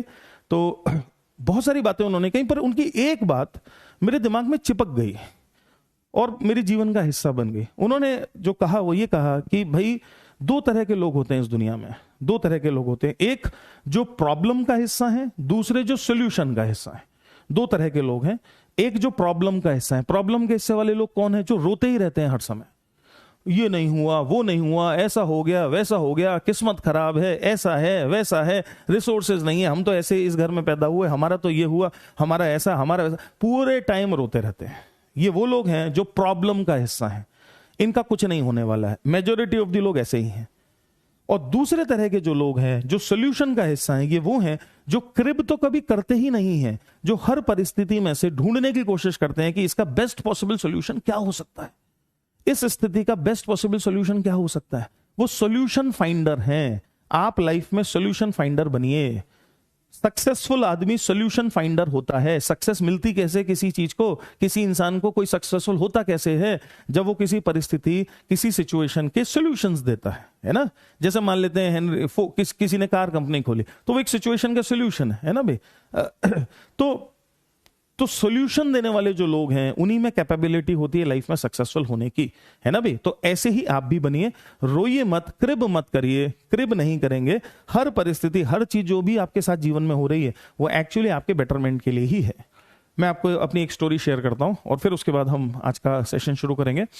मैं ड्रॉपर हूं, मैं खुद भी ड्रॉपर हूं। मैंने 11th और 12th, दो मैं बचपन में बहुत अच्छा स्टूडेंट नहीं था वैसे, पर बाय द टाइम मैं 11th क्लास में आया तो कुछ ऐसा हुआ कि पढ़ने लगा और मतलब अच्छा लगने लगा मुझे पढ़ना। और 11th 12th में, खासकर 12th में मैंने अच्छी मेहनत करी। 11th के तो मिड से मुझे समझ में आया कि अच्छा आईटी भी कुछ होता है, उसकी भी तैयारी करनी होती है एंड ऑल। तो लगभग 11th के मिड से, और फिर उसके बाद मैं काफ़ी सीरियस हो गया और मैं काफ़ी अच्छी प्रिपरेशन करी। पर 12th के साथ मेरा सिलेक्शन नहीं हुआ। 12th के साथ मेरा सिलेक्शन नहीं हुआ। पर उस समय मैं यूपी से था, तो एक स्टेट इंजीनियरिंग एग्जाम्स होते हैं। तो स्टेट इंजीनियरिंग एग्जाम, उसको उस समय एमएनआर बोला करते थे एग्जाम को, जो यूपी का स्टेट इंजीनियरिंग एग्जाम होता था, उसमें मेरा सिलेक्शन हुआ। 500 समथिंग रैंक आई और रैंक भी थोड़ी डिसेंट टाइप की थी। तो मेरे पेरेंट्स को भी लगा कि क्या पता अगली बार ऐसा हो पाए या ना हो पाए। तो उन्होंने मुझे काउंसलिंग में, हम गए और फिर एक कॉलेज भी अलॉट हो गया, पंतनगर, अब तो उत्तरांचल में आ गया है वो। पंतनगर में कॉलेज था, वहाँ मुझे इलेक्ट्रिकल इंजीनियरिंग ब्रांच मिली। मेरी इच्छा तो नहीं थी जाने की, क्योंकि मैं तो आईटी जाना चाहता था। पर एक तो उतनी समझ नहीं थी, उतना कॉन्फिडेंस भी नहीं था मुझे खुद भी कॉन्फिडेंस नहीं था कि मैं आईटी जा सकता हूं क्या। और चूंकि अब एक रैंक आ गई थी, तो हम मिडिल क्लास फैमिली वाले लोग सब ऐसे ही सोचते हैं कि ये अपॉर्चुनिटी अगले साल आई या नहीं आई, क्या होगा। तो मैं गया, मैं उस कॉलेज में गया, मैंने ज्वाइन किया। मेरा सपना तो आईटी जाने का था। वहां जाने के बाद जब मैं उस कॉलेज में गया और मैंने वहां जो माहौल देखा, मेरे को तो रोना आ गया बिल्कुल वहां जाने के बाद, कि ये किस तरह की जगह, ये तो मेरा कभी सपना ही नहीं था। मैं तो आईटी जाना चाहता था। जैसे तैसे मैंने एक सेमेस्टर गुजारा, एक 6 महीने तक रैगिंग चली वहां। मैंने एक सेमेस्टर खत्म किया और एक सेमेस्टर खत्म करके, that means by January and 97 January and मैं वापस आ गया अपने घर। आगरा में थे हम उस लोग तब। और एग्जाम को, आईटी के एग्जाम को कुछ 2-2.5 महीने थे और मुझे 2-2.5 महीने का ही केवल समय मिला दोबारा आईटी का एग्जाम लिखने के लिए। मैंने पूरी जान लगाई और पूरी जान लगा के पूरी मेहनत कर रही, किसी को रेफर नहीं किया, अपने से सेल्फ स्टडी करी, बुक से पढ़ा और एग्जाम लिखा। पर जब मैं एग्जाम लिख रहा था तभी मैं समझ गया था कि हो नहीं पाएगा सिलेक्शन, क्योंकि कुछ कमियां अभी भी छूट गई हैं। उस दिन मुझे अभी तक याद है, वो दिन तब सब्जेक्टिव पेपर हुआ करता था, 2 दिन लगते थे पेपर होने में। जब सेकेंड डे एग्जाम खत्म हो गया, मैं घर आया, मैं बहुत रोया, क्योंकि मुझे अब ये नहीं समझ में आ रहा था कि अब मैं आगे क्या करूंगा लाइफ में, क्योंकि जिस कॉलेज में मैं चला गया था वहां मुझे वापस जाना नहीं है, और जिस तरह से अभी एग्जाम हुआ है वो उस एग्जाम से मुझे लग नहीं रहा है कि मेरा रैंक आएगा। बहुत बहुत ज्यादा दुखी हुआ, बहुत परेशान हुआ, सो गया। नेक्स्ट डे जब मैं उठता हूं तो मैं क्या देखता हूं कि पेपर की बड़ी बड़ी हेडलाइंस हैं कि आईआईटी का एग्जाम कैंसिल हो गया है। Year 1997 is the only year जिसमें एग्जाम कैंसिल हुआ है। 97 एकमात्र साल है जब आईआईटी का एग्जाम कैंसिल हुआ है। मुझे आज तक ऐसा लगता है कि वो एग्जाम केवल मेरे लिए कैंसिल हुआ, क्योंकि अगर वो एग्जाम कैंसिल नहीं हो रहा होता और मुझे 1-1.25 महीने का एक्स्ट्रा टाइम नहीं मिलता, मैं आईआईटी नहीं जा रहा था। वो एग्जाम कैंसिल हुआ, मुझे 1-1.25 महीना मिला। अब मुझे यह भी समझ में आ गया था कि क्या कमी रह गई थी, उस कमी को पूरा किया, सोता नहीं था, दिन रात पागलों की तरह मेहनत करता रहता, पढ़ता रहता था, और फाइनली आईआईटी पहुंचा। तो मैं ये कहानी आपको केवल इसलिए सुना रहा हूं कि आपके जीवन में जो भी चीजें हो रही होती हैं वो आपके बेस्ट बेनिफिट में ही हैं। इस पर विश्वास करिए और ट्रस्ट करिए। तो हो सकता है कि ये कोर्स जिन बच्चों ने लिया है उनको ऐसा लगता हो कि नहीं हम तो ऑफलाइन में होते, हम तो ऐसा होते, हम तो वैसा होते। ये सब चीजें छोड़िए, है ना, और इसका बेस्ट बेनिफिट उठाइए। हम अपनी तरफ से पूरी कोशिश करेंगे, पूरी ईमानदारी से कोशिश करेंगे कि सब कुछ आपको मिले, ऑफलाइन वाला फील भी मिले। बहुत सारे फीचर्स हैं उनके थ्रू हम ऑफलाइन वाला फील भी देने की कोशिश करेंगे आपको, और आप केवल उसको रिगरसली फॉलो करें, क्योंकि जो सिचुएशन मेरे सामने है मैं उसको यूज करूं और बेस्ट बेनिफिट में उसका इस्तेमाल करूं, ऐसा है। ठीक, अच्छा जी, 2 बातें और हैं। एक तो आपको डाउट पूछना है, तो एक आस्क डाउट फीचर है जो अनफॉर्चुनेटली आज नहीं काम कर रहा है, कल हम उसका एक डेमो कर लेंगे। जो लोग नए हैं वो समझ लेंगे कि डाउट कैसे पूछा जा सकता है। दैट मींस लाइव क्लास में भी आप मुझसे डाउट पूछ सकते हैं, और जो रेलेवेंट डाउट होगा मैं यहीं की यहीं आपको इसी समय अभी बात करते करते मैं आपको दूर कर दूंगा। तो वो एक आस्क डाउट इंजन है, ठीक है जी, वो आज नहीं हो पाएगा, कल बात करेंगे। और दूसरी एक और बहुत इंपॉर्टेंट चीज है, पोल। तो कुछ क्वेश्चन यहां फ्लैश करेंगे, फिर मैं आपसे पूछूंगा कि आंसर बताइए। आप ABCD में से जो भी आंसर मार्क कर सकते हैं, और वो यहां पर हमें रिजल्ट आ जाएगा कि कितने बच्चों ने क्या क्या आंसर मार्क करे, और जो फास्टेस्ट जिन लोगों ने मार्क करे हैं आंसर, उनके नाम भी यहां पर आ जाएंगे। तो that means classes would be more interactive. आपको बिल्कुल ऐसा लगेगा जैसे आप क्लास में हो, जैसे आप एक्चुअली मेरे सामने हो, ऐसा आपको महसूस होगा। ठीक है भाई, तो चलिए, ये तो सारी बातचीत थी, क्लास से संबंधित सारी बातचीत थी, कैसे कैसे चलने वाला है। आज जो भी मैंने आपसे बात करी है, अब मैं इसके बाद ये बातें दोबारा आपसे कभी नहीं करूंगा। दैट मीन्स हम केवल और केवल एकेडमिक बातें ही आगे कर रहे होंगे। ठीक है जी, तो इसको अच्छे से समझ लीजिए। पूरे साल भर का सार समरी मैंने एक सांस में आपको फॉलो करा दी है। ठीक है जी, तो चलिए हम बेसिक मैथमेटिक्स से शुरू करेंगे। फिजिक्स को अच्छा करने के लिए, अब हम फिजिक्स पर आ जाएं। फिजिक्स को अच्छा करने के लिए 2 चीजों की बहुत सख्त जरूरत होती है, 2 चीजों की बहुत बहुत ज्यादा इंपॉर्टेंस है। एक तो आपका मैथमेटिक्स वाला पार्ट अच्छा होना चाहिए। अच्छा मतलब मैथ्स तो सब्जेक्ट भी है, तो वो मैथ्स तो ऑब्वियसली आपका ठीक ठाक ही होगा, पर बेसिक मैथमेटिक्स की अंडरस्टैंडिंग हमारी अच्छी होनी चाहिए। दैट मींस ग्राफ वगैरह आने चाहिए, फंक्शन समझ में आने चाहिए, बेसिक डिफरेंशिएशन इंटीग्रेशन समझ में आने चाहिए। ठीक, और दूसरी जो चीज चाहिए वो है वेक्टर्स। वेक्टर्स की अच्छी अंडरस्टैंडिंग हो तो फिजिक्स में 4 चांद लग जाते हैं। किसी की ये दोनों चीज में से एक भी कमजोर रह गई तो ऐसा हो गया कि जैसे 2 टांगों में से एक टांग टूटी हुई है या ठीक से काम नहीं कर रही है, वो लंगड़ा होके चलेगा, है ना, सही है, ऐसा है। तो हम सबसे पहले उन्हीं दोनों टांगों की मरम्मत करेंगे। तो सबसे पहले हम बेसिक मैथ्स और वेक्टर्स पर ही बात करने वाले हैं। ट्रिग्नोमेट्री से हम शुरुआत करेंगे। ट्रिग्नोमेट्री बहुत इजी है, तो ट्रिग्नोमेट्री से शुरुआत होगी। ठीक है जी, चलिए जी शुरू कर देते हैं। तो आगाज कर दें, बहुत सारे दिल बना दीजिए मुझे, शुरू कर दिए जा रहे हैं। ठीक, सर शायद चैट नहीं पढ़ते। नहीं पढ़ता हूं भाई, संदीप कुमार कह रहा है कि सर शायद चैट नहीं पढ़ते। बिल्कुल पढ़ता हूं, बिल्कुल पढ़ता हूं। चलिए जी, तो ट्रिग्नोमेट्री बेसिकली एंगल की कहानी है। हम अच्छे से जानते हैं कि ट्रिग्नोमेट्री मतलब एंगल और एंगल की स्टोरी। तो सबसे पहले एंगल क्या है उसी पर हम फटाक से बात कर लेते हैं, है ना भाई। तो आप देखो बिल्कुल बेसिक चीज से हम शुरू कर रहे हैं। दिल आने शुरू हो गए भाई, बहुत सारे दिल आने शुरू हो गए। Very good, very good, very good. Sujit Kumar, Krishna, Ravi Kumar, Ranjan Kumar, Anurag, Harshal, Piyush और Aman, Pushkar. Okay okay okay okay okay, बहुत ही बढ़िया, बहुत ही बढ़िया, बहुत ही बढ़िया, लाजवाब। Very good, very good, very good, very good, very good, very good, very good. चलिए जी, बहुत अच्छी बात है। तो आ जाइए जरा, आ जाइए, बोर्ड की तरफ ध्यान दीजिए। बस हो गया, ठीक है जी, सफिशिएंट एनफ। अब आ जाएं, अब हम प्रॉपर क्लास को अपनी शुरू कर रहे हैं। ठीक है जी, आ जाइए। क्या लिख रहे हो? ओके ओके ओके, दिल ही दिल, दिल ही दिल, दिल ही दिल आ रहे हैं, दिल ही दिल आ रहे हैं। पढ़ाई करेंगे दिल से और सिलेक्शन लेंगे दिल से, है ना भी। खूब पढ़ेंगे दिल से, मेहनत करेंगे दिल से और सेलेक्ट भी होंगे दिल से। ये वादा अपने से भी करो, मुझसे भी करो और ऐसा करो, ठीक है जी। तो ऑब्वियसली एंगल दो लाइंस के बीच होता है, हम अच्छे से समझते हैं। दो लाइंस जैसे हम देख रहे हैं OX और OP करके दो लाइंस हैं, और दो लाइंस के बीच हमने एक एंगल जैसा थीटा जैसी कोई चीज डिफाइन कर रखी है, बिल्कुल कर रखी है ना भाई। तो दो लाइंस के बीच एंगल है, ऐसे एक एंगल को डिफाइन कर सकते हैं, ठीक। दूसरा एंगल को डिफाइन करने का जो दूसरा तरीका है, वो दूसरा तरीका है कि अगर कोई सर्कुलर आर्क हो, जैसे फॉर एग्जाम्पल अगर मैं एक सर्किल जैसी कोई चीज ड्रॉ कर दूं, है ना, और इस सर्किल का कोई सर्कुलर आर्क हो, वो सेंटर पर कुछ एंगल सबटेंड करता हो, जैसे कि ऐसा कुछ है ना भाई। तो ये भी दो लाइंस के बीच ही एंगल है, ये भी दो लाइंस के बीच ही एंगल है। इस एंगल थीटा को डिफाइन करने के लिए हमने टेक्निकली कुछ ऐसा किया हुआ है कि ये जो चीज है इसको अगर हम आर्क की तरह देखें एंड ऑब्वियसली इसको रेडियस की तरह देखें, तो एंगल का जो टेक्निकल डेफिनेशन है, एंगल जो है दैट हैज बीन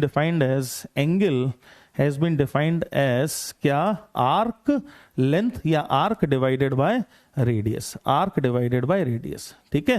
तो आप अपनी कॉपी में एंगल की बेसिक डेफिनेशन लिखेंगे, कॉपी खोल लीजिए, ट्रिग्नोमेट्री उसमें हेडिंग डालिए, और सबसे पहली चीज एंगल की जो बेसिक डेफिनेशन है उसको लिखें कि angle is basically arc divided by radius.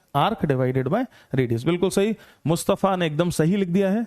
Sir थोड़ा हिंदी भी यूज करिएगा बेटा, बिल्कुल पूरी हिंदी ही यूज होगी, चिंता मत करो। केवल शब्द जो है अंग्रेजी के, अब एंगल तो एंगल ही बोलेंगे, कोण नहीं बोल पाएंगे, बाकी तो इंग्लिश रहेगा। वॉल्यूम थोड़ी बढ़ा दीजिए सर, वॉइस वॉल्यूम मैं थोड़ा पास ले आता हूं माइक को, तो हो सकता है वॉल्यूम थोड़ी सी बढ़ जाए, ठीक। अभी कंफर्टेबल, ठीक है जी। अच्छा जी, यहां पर एक बहुत इंपॉर्टेंट बात समझनी है कि ये जो डेफिनेशन एंगल की हमने अभी लिखी हुई है, ये जो डेफिनेशन लिखी हुई है ना, तो कोई चीज अगर हम मेजर कर रहे हैं तो उसके यूनिट्स होते हैं कि नहीं। किसी भी चीज को अगर हम मेजर कर रहे हैं, लेंथ को मेजर कर रहे हैं, तो उसके यूनिट्स होते हैं, मीटर हो सकते हैं, सेंटीमीटर्स हो सकते हैं। ऐसे एंगल को भी जब हम मेजर करते हैं तो एंगल के यूनिट्स होते हैं। एटलीस्ट दो यूनिट तो हम बहुत अच्छे से समझते हैं, डिग्री और रेडियंस, राइट। तो यहां जो एंगल का जो यूनिट है वो है रेडियंस। इसको बहुत अच्छे से समझना है कि ये रेडियंस में एंगल का डेफिनेशन है। Angle in radiance is arc divided by radius. अभी मेरी वॉल्यूम ठीक है? अभी ठीक है मेरी वॉल्यूम? ठीक है जी। तो angle in radiance is nothing but arc divided by radius, ठीक है। यहीं से हम आर्क लेंथ को आर थीटा यूज करते हैं बार बार। आर्क लेंथ को क्या लिख सकते हैं? आर इंटू थीटा, है ना। तो जैसे ये जो आर्क है, इस आर्क लेंथ को मैं आर इंटू थीटा लिख सकता हूं, बिल्कुल लिख सकता हूं, है ना, बिल्कुल लिख सकता हूं। थीटा किस में होना चाहिए? थीटा रेडियंस में होना चाहिए। किस में नहीं होना चाहिए? डिग्रीज में नहीं होना चाहिए, ठीक है जी। अच्छा जी, अब हम जानते हैं कि अगर हम रेडियंस में एंगल को रेडियंस में लें, है ना, तो 90 डिग्रीज एंगल π/2 रेडियन होता है ना। 180 डिग्रीज पाई रेडियन होता है, ठीक। और अगर मान लेते हैं कि मैं ये पूरा घूम के यहां आ जाऊं, अगर मैं यहां से चलकर, दैट मीन्स इस आर्क को पूरा सरकमफेरेंस कर दूं, तो ये थीटा रेडियंस में कितना हो जाएगा? अगर मैं आर्क को पूरा सरकमफेरेंस कर दूं तो थीटा रेडियंस में कितना हो जाएगा? 2π हो जाएगा। थीटा हमने ऐसे डिफाइन किया, देखो, अगर हम यहां से चलकर पूरे सरकमफेरेंस को कवर कर लें तो ये थीटा कितना हो जाएगा? डिग्रीज में बात करेंगे तो 360 डिग्रीज, और अगर रेडियंस में बात करेंगे तो कितना? 2π। क्या यहां से हम circumference of a circle is equal to 2π into r का फॉर्मूला देख पा रहे हैं, है ना। सरकमफेरेंस ऑफ अ सर्किल हम जानते हैं ना, सरकमफेरेंस या पेरीमीटर, सर्किल का जो पेरीमीटर है उसका फॉर्मूला है 2π आर। ये कहां से आ गया है एक्सप्रेशन? ये इसी arc is equal to R into theta से आ गया है। बिल्कुल 2π, बिल्कुल सही लिख रहे हो। तो मैं आपको 2π आर, सरकमफेरेंस 2π आर होती है, वो सरकमफेरेंस 2π आर कैसे होती है वो हम एंगल की बेसिक डेफिनेशन से देख रहे हैं और समझ रहे हैं। उम्मीद कर रहा हूं कि बात आपको समझ में आई होगी, बिल्कुल समझ में आई होगी। डिग्रीज और रेडियन में कौन छोटा है कौन बड़ा है? कौन छोटा है कौन बड़ा है? डिग्रीज बड़ी हैं या रेडियन बड़े हैं? बताइए। 90 डिग्रीज π/2 रेडियन जैसा है ना। 90 डिग्रीज रेडियन वाइज कितना है? π/2 रेडियन जैसा है, π/2 रेडियन जैसा है है ना। पाई का वैल्यू कितना 3.14, पाई का वैल्यू कितना 3.14, तो 3.14 डिवाइडेड बाय 2, तो कौन बड़ा यूनिट हुआ, डिग्री काफी बड़ा यूनिट हुआ रेडियन से, है ना। तो डिग्री रेडियन की तुलना में बड़ा यूनिट है, इसीलिए ज्योमेट्री में जब बात करते हैं तो हम डिग्रीज में बात करते हैं, पर टेक्निकल जब हम बात करते हैं तो हम रेडियंस में बात करते हैं। I hope this is okay, ठीक है जी। हाँ, डिग्री बड़ा है, बिल्कुल सही लिखा है, अक्षय ने बिल्कुल सही लिखा है, डिग्री बिल्कुल बड़ा है, ठीक बात है। अच्छा जी, अब इस एंगल को अगर हम किसी ट्राइंगल में डिफाइन कर दें, ऐसा कुछ देखिए, अगर इमेजिन करें मैं एक राइट एंगल ट्राइंगल इमेजिन करता हूं, ऐसा एक राइट एंगल ट्राइंगल इमेजिन करता हूं ऐसा, और इस एंगल को, थीटा एंगल को इन दो लाइंस के बीच डिफाइन कर देता हूं कुछ इस तरीके से। तो राइट एंगल ट्राइंगल और राइट एंगल ट्राइंगल में मैंने किसी एंगल को डिफाइन कर दिया, थीटा को डिफाइन कर दिया ऐसे, है ना। तो ये जो दिख रहा है हमें, क्या ये बेस जैसा है ना। एंगल के सामने वाला जो परपेंडिकुलर है ये परपेंडिकुलर जैसा है, और ये जो चीज है क्या ये हाइपोटेन्यूज जैसी है, ये बिल्कुल हाइपोटेन्यूज जैसी है। और क्या हम एंगल के लिए कुछ ट्रिग्नोमेट्रिक रेशियोज, जिनको टी रेशियोज भी कहते हैं, डिफाइन कर सकते हैं। यहां से ट्रिग्नोमेट्रिक रेशियोज पिक्चर में आने शुरू हो जाते हैं, जो आप बहुत अच्छे से जानते हैं, बहुत अच्छे से समझते हैं, ठीक है जी। तो ट्रिग्नोमेट्रिक रेशियोज में केवल आपको रिवाइज करने के लिए, ताकि कोई कंफ्यूजन ना हो, भैया साइन थीटा इज कितना, perpendicular divided by hypotenuse. Cos theta, तो कॉस थीटा की वैल्यू कितनी, बेस डिवाइडेड बाय हाइपोटेन्यूज, है ना। और टेन थीटा की वैल्यू कितनी, टेन थीटा की value is like perpendicular divided by base. छोटी क्लास से हम इस बात को समझते हैं और सीखते हैं। आज भी ये बात उतनी ही इंपॉर्टेंट है, क्योंकि हमें खूब क्वेश्चंस में sign theta, cos theta, tan theta की जरूरत पड़ेगी, ठीक है जी। तो बहुत क्लैरिटी से समझ लें sign theta, cos theta, tan theta की क्या कहानी है, इनको ट्रिग्नोमेट्रिक रेशियोज बोल रहे हैं, ठीक। अच्छा जी, इनको उल्टा कर दें, इनवर्स कर दें साइन थीटा को उल्टा कर दें तो क्या बन जाएगा, कोसाइन या कोसेक। कॉस थीटा को उल्टा कर दें तो क्या बन जाएगा, सेक। और टेन थीटा को उल्टा कर दें तो क्या बन जाएगा, कॉट थीटा। ये भी तीनों बातें हमको अच्छे से समझ में आती है। तो टेन थीटा और कॉट थीटा एक दूसरे के इनवर्स हैं, और ऐसे ही कॉस थीटा और सेक थीटा एक दूसरे के इनवर्स हैं, और ऐसे ही साइन थीटा, है ना भी, और कोसाइन थीटा भी एक दूसरे के इनवर्स हैं। तो ऐसे करके तीन और ट्रिग्नोमेट्रिक रेशियोज हमने डिफाइन कर दिए, टोटल मिला के 6 ट्रिग्नोमेट्रिक रेशियोज डिफाइन किए। ऑब्वियसली ये तीन ज्यादा हमारे लिए इंपॉर्टेंट है ना भाई, ज्यादा ही इंपॉर्टेंट है। अच्छा जी,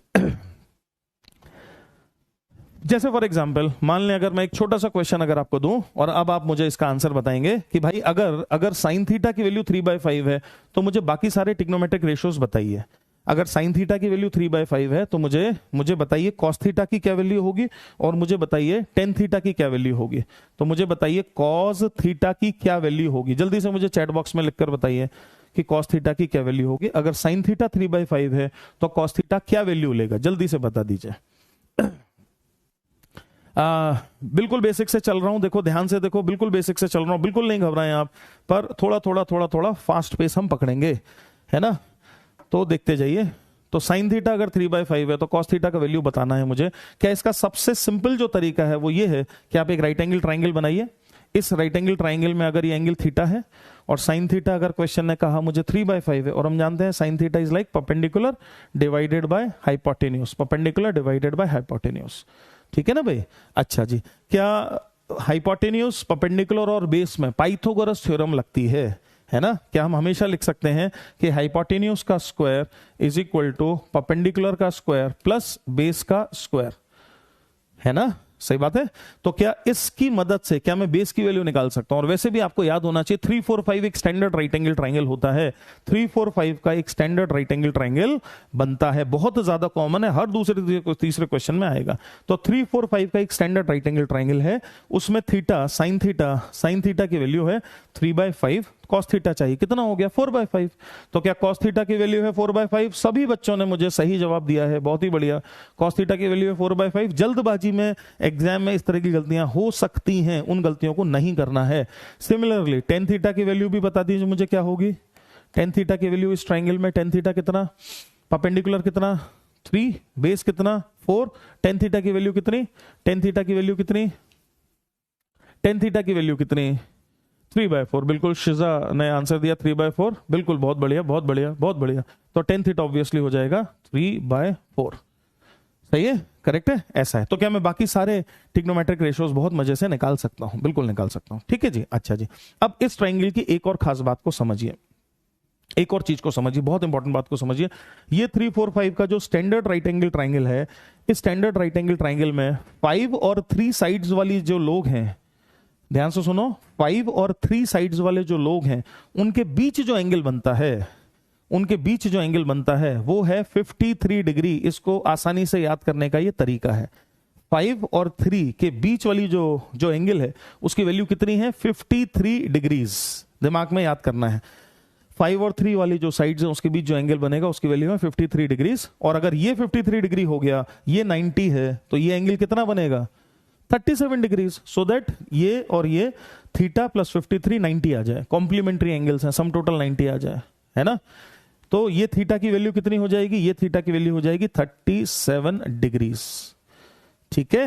हेंस कभी भी cos 37, sin 37, it's like sin 53 degrees, tan 53 degrees, इस तरह के किसी भी एंगल की कभी जरूरत पड़ जाए तो क्या हम फटाफट से एक 3, 4, 5 का राइट एंगल ट्राइंगल बना के क्या वैल्यूज लिख सकते हैं? जैसे फॉर एग्जांपल अगर मैं इसमें आपसे ये पूछूं, अगर मैं आपसे ये पूछूं कि भैया sin 53 डिग्री क्या होगा, sin 53 डिग्री की वैल्यू क्या होगी, तो क्या आप समझ रहे हैं कि 53 डिग्री के लिए 3 बेस बनेगा, 37 डिग्री के लिए 4 बेस था। ध्यान से सुनो, 37 डिग्री के लिए 4 बेस था, इस थीटा एंगल के लिए ये बेस था और ये हाइपोटेन्यूज था। इस 53 डिग्री के लिए कौन बेस है? इस 53 डिग्री के लिए 3 बेस है और 5 हाइपोटेन्यूज है। हेंस अगर मैं आपसे पूछ रहा हूं साइन 53 डिग्री, तो 53 डिग्री के लिए बेस हो गया 3, परपेंडिकुलर हो गया 4, हाइपोटेन्यूज हो गया 5। साइन 53 की वैल्यू हो गई 4 divided by perpendicular divided by hypotenuse 4 divided by 5। Is this clear to everyone? बिल्कुल सही बात है। 4/5 4/5 लाइन लगा दी आंसर की। 5 कोई 5/4 भी लिख रहा है, कौन लिख रहा है 5/4? 4/5 है ना, 4/5। ठीक, ठीक है। तो क्या मैं आपको 53 या 37 डिग्रीज की कोई भी टी रेशियोज पूछ सकता हूं? याद करने की जरूरत नहीं है, हम निकाल लेंगे, कोई जरूरत नहीं। याद हो जाए तो एक अलग बात है, पर याद करने की बहुत जरूरत नहीं है, हम खुद ही निकाल सकते हैं। यस और no? Give me thumbs up, give me thumbs up. 37 degree और 53 डिग्री के कभी भी कोई भी एंगल अगर आपको जरूरत पड़े तो कुछ भी करने की जरूरत नहीं है, बस एक 3, 4, 5 का फटाफट से राइट एंगल ट्राइंगल बना लेंगे, सिंप्लीफाई कर लेंगे, कोई प्रॉब्लम नहीं है। ठीक है जी, बिल्कुल सही, बहुत बढ़िया बहुत बढ़िया। ऐसे ही इंटरेक्ट करते रहें, समझते रहें चीजों को। और निकालें क्या एक आध? मान लेते हैं cot 53 डिग्री निकालते हैं। चलो, cot 53 डिग्री की वैल्यू क्या आएगी? cot जल्दी से आंसर बोलो, बोलो फटाफट बोलो। cot 53 डिग्री की वैल्यू क्या आएगी? cot 53 डिग्री क्या वैल्यू लेगा? तो पहले हम समझे cot मतलब क्या हो गया? tan का उल्टा। tan थीटा होता है परपेंडिकुलर अपॉन बेस, तो cot थीटा क्या बन गया? बेस अपॉन परपेंडिकुलर, है ना। तो cot थीटा बन गया बेस अपॉन परपेंडिकुलर। और 53 डिग्री के लिए बेस कौन है? 3, परपेंडिकुलर कौन है? 4, है ना। cot थीटा क्या बन गया? cot थीटा बन गया, cot थीटा क्या बन गया? Base divided by perpendicular. कैसे बन गया? क्योंकि tan थीटा है परपेंडिकुलर अपॉन बेस, ऐसे बन गया। फिर अगली बात क्या समझनी है कि जो एंगल है उसके लिए कौन परपेंडिकुलर है, कौन बेस है? तो एंगल है 53 डिग्री, बेस कौन है? 3 भाई साहब, परपेंडिकुलर कौन है? 4। तो कितना आ गया? 3/4, 3 डिवाइडेड बाय 4, 3/4, 3/4। 2-4 लोग ठीक आंसर दे रहे हैं यार, ऐसा ना करो यार। 3/4, 3/4। महक ने, आदित्य, यशवंत कुमार और पायल ने भी 3/4 दिया, बहुत बढ़िया। Aditya Raj 3/4, very good very good, बहुत बढ़िया बहुत बढ़िया, बहुत ही बढ़िया। ठीक है भाई साहब, ऐसा ठीक। क्या कर पाएंगे आप? कर पाएंगे। इस तरह का मैं कोई भी आपको चीज दूं, वैल्यूज निकाल पाएंगे। बहुत सारे बच्चे गलतियां करते हैं इसमें, इसीलिए इसको बिल्कुल 0 से लेकर चल रहा हूं, क्योंकि फायदा क्या है आगे कुछ भी पढ़ाने का? जब आप यहां गलती कर दे रहे हो तो आगे कुछ भी करने का बेनिफिट ही क्या है? नंबर तो नेगेटिव आ रहे हैं, मार्क्स तो नेगेटिव आ रहे हैं। बेसिक मैथ्स की गलती फिजिक्स को खा जाती है। फिजिक्स पढ़ने का कोई फायदा नहीं है, बेसिक मैथ्स सुधारो भाई पहले, समझ रहे हो कि नहीं? बेसिक मैथ्स की गलती फिजिक्स के भारी कंसेप्ट खा जाएगी। आपने फिजिक्स के अच्छे कंसेप्ट लगा के बढ़िया धुआंधार सॉल्व किया और कैलकुलेशन में गलती कर दी भाई साहब, तो फायदा क्या निकला? कोई फायदा नहीं निकला। तो गलती नहीं करनी है। ठीक है जी, बिल्कुल मिस्टेक नहीं करनी है, हमें गलती नहीं करनी है। सेक थीटा की वैल्यू 5/3 है, जल्दी से मुझे बाकी रेशियोज बता दीजिए। सेक थीटा की वैल्यू 5/3 है, आप मुझे कॉट थीटा बता दीजिए। चलिए कॉट थीटा की वैल्यू बताइए क्या होगी। सेक थीटा की वैल्यू 5/3 है, तो आप मुझे कॉट थीटा बताइए, जल्दी से बताइए, जल्दी से बताइए। सेक थीटा की वैल्यू है 5/3, तो आपको बताना है कि अगर नोट्स इधर से नहीं, क्या निकल गया तुम्हारा मैसेज, निकल गया, दोबारा बोलो। ठीक है जी, तो कॉट थीटा का क्या वैल्यू होगा, है ना।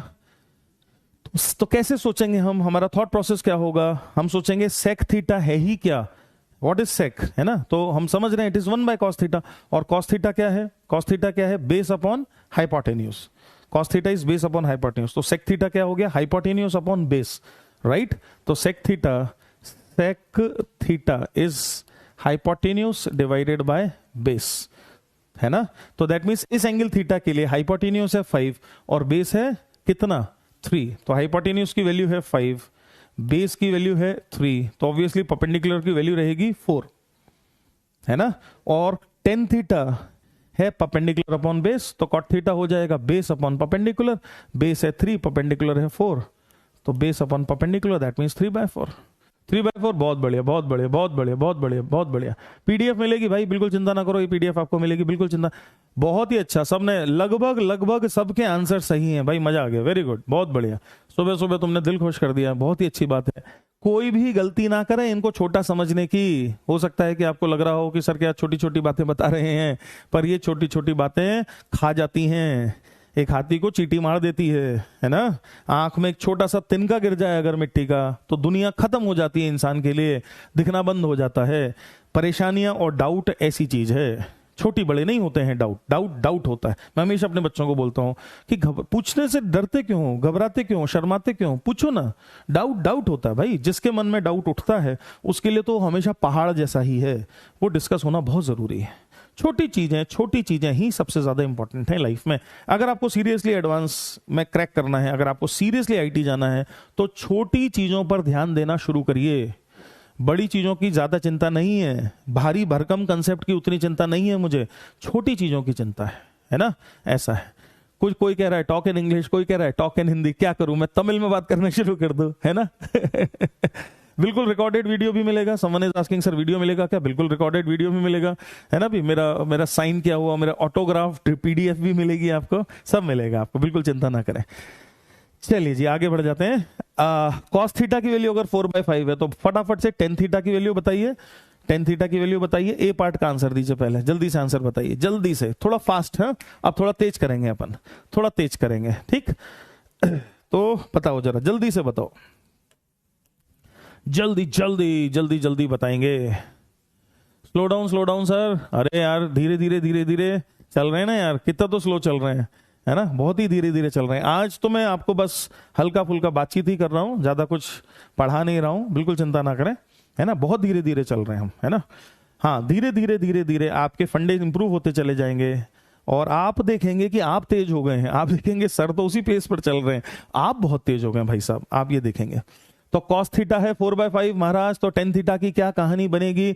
तो क्या अपन फटाफट से ऐसा कर लें कि ये है अगर मेरा राइट एंगल ट्राइंगल, और ये है अगर मेरा एंगल थीटा, तो cos थीटा होता है बेस अपॉन हाइपोटेन्यूज, तो बेस हो गया ये और हाइपोटेन्यूज हो गया ये, तो परपेंडिकुलर हो गया 3, फिर वही 3 4 5 की कहानी, है ना। cos थीटा है 4/5, तो टेन थीटा कितना हो गया 3/4, टेन थीटा कितना हो गया 3/4 आंसर, बहुत बढ़िया।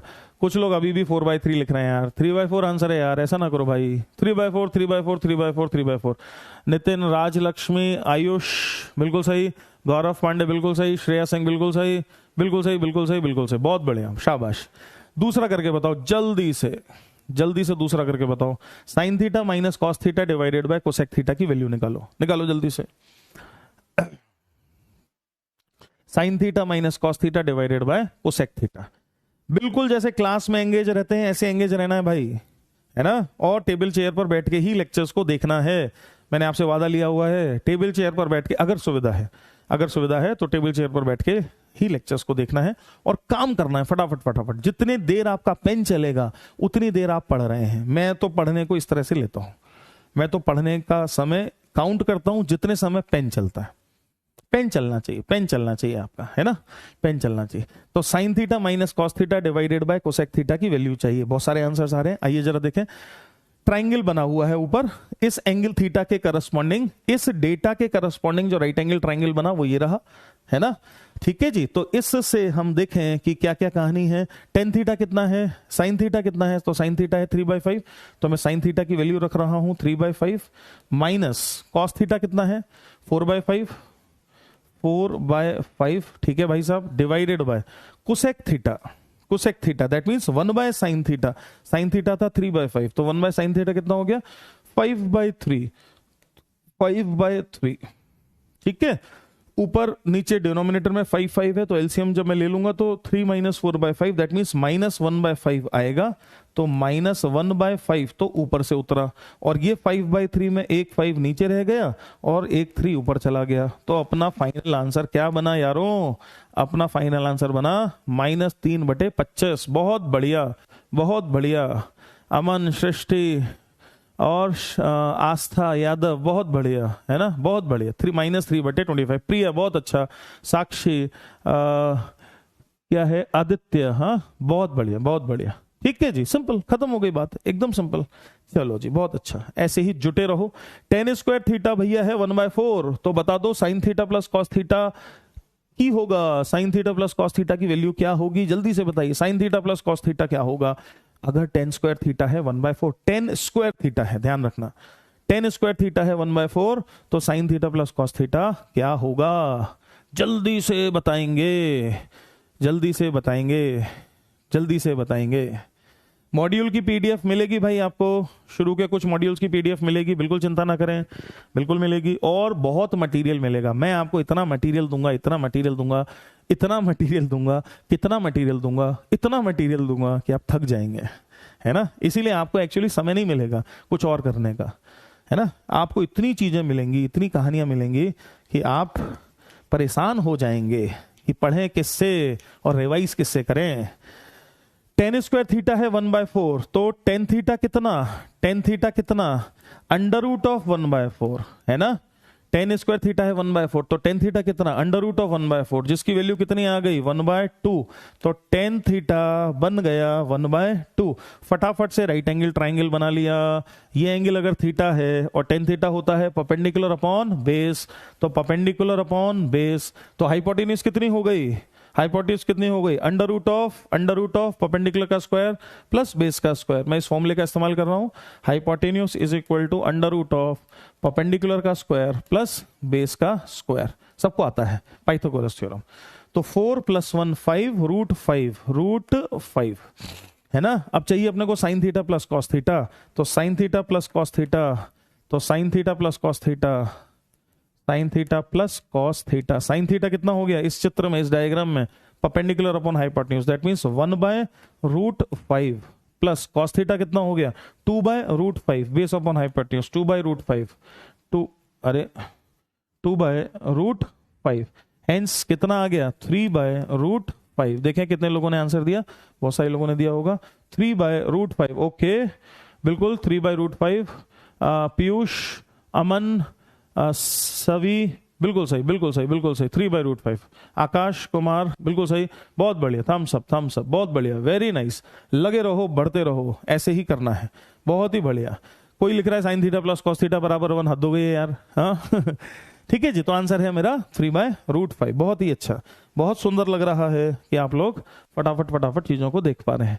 अच्छा जी, अगला देखिए, साइन थीटा है 1/3, तो find the value of cos square theta divided by tan theta. Find the value of cos square theta divided by tan theta. Sine theta की वैल्यू है 1/3, तो cos square theta by tan theta क्या होगा, जल्दी से करके answer बताओ मुझे, जल्दी से करके आंसर बताओ जल्दी से करके आंसर बताएंगे, जोर लगाएंगे, दम लगाएंगे, है ना। बहुत मजा आ रहा है, बहुत मजा आ रहा है। कौन कह रहा है, सामिन कह रहा है, मुझे भी बहुत मजा आ रहा है, बहुत ही प्यारे प्यारे बच्चे लग रहे हो तुम, बहुत अच्छा लग रहा है, मजा आ रहा है। जब टीचर को मजा आएगा तो आप समझ लेना आपका सिलेक्शन हो जाएगा। टीचर को पढ़ाने में मजा आना चाहिए। और वो टीचर को मजा कैसे आता है?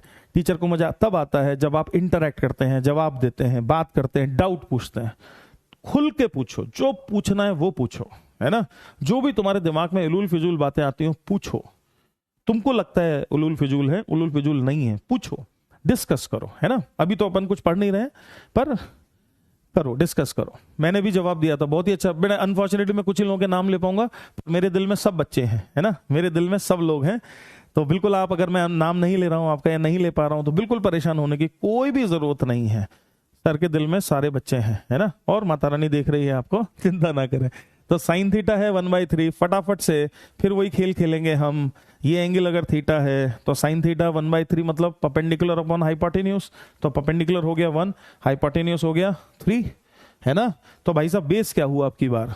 तो परपेंडिकुलर अपॉन हाइपोटेन्यूज, यहां तक तो सही है, बेस चाहिए। तो अभी हमने एक फॉर्मूला लिखा था, क्या था वो? हाइपोटेन्यूज का square is equal to perpendicular का स्क्वायर प्लस बेस का स्क्वायर। ऐसा भी लिख सकता था ना मैं।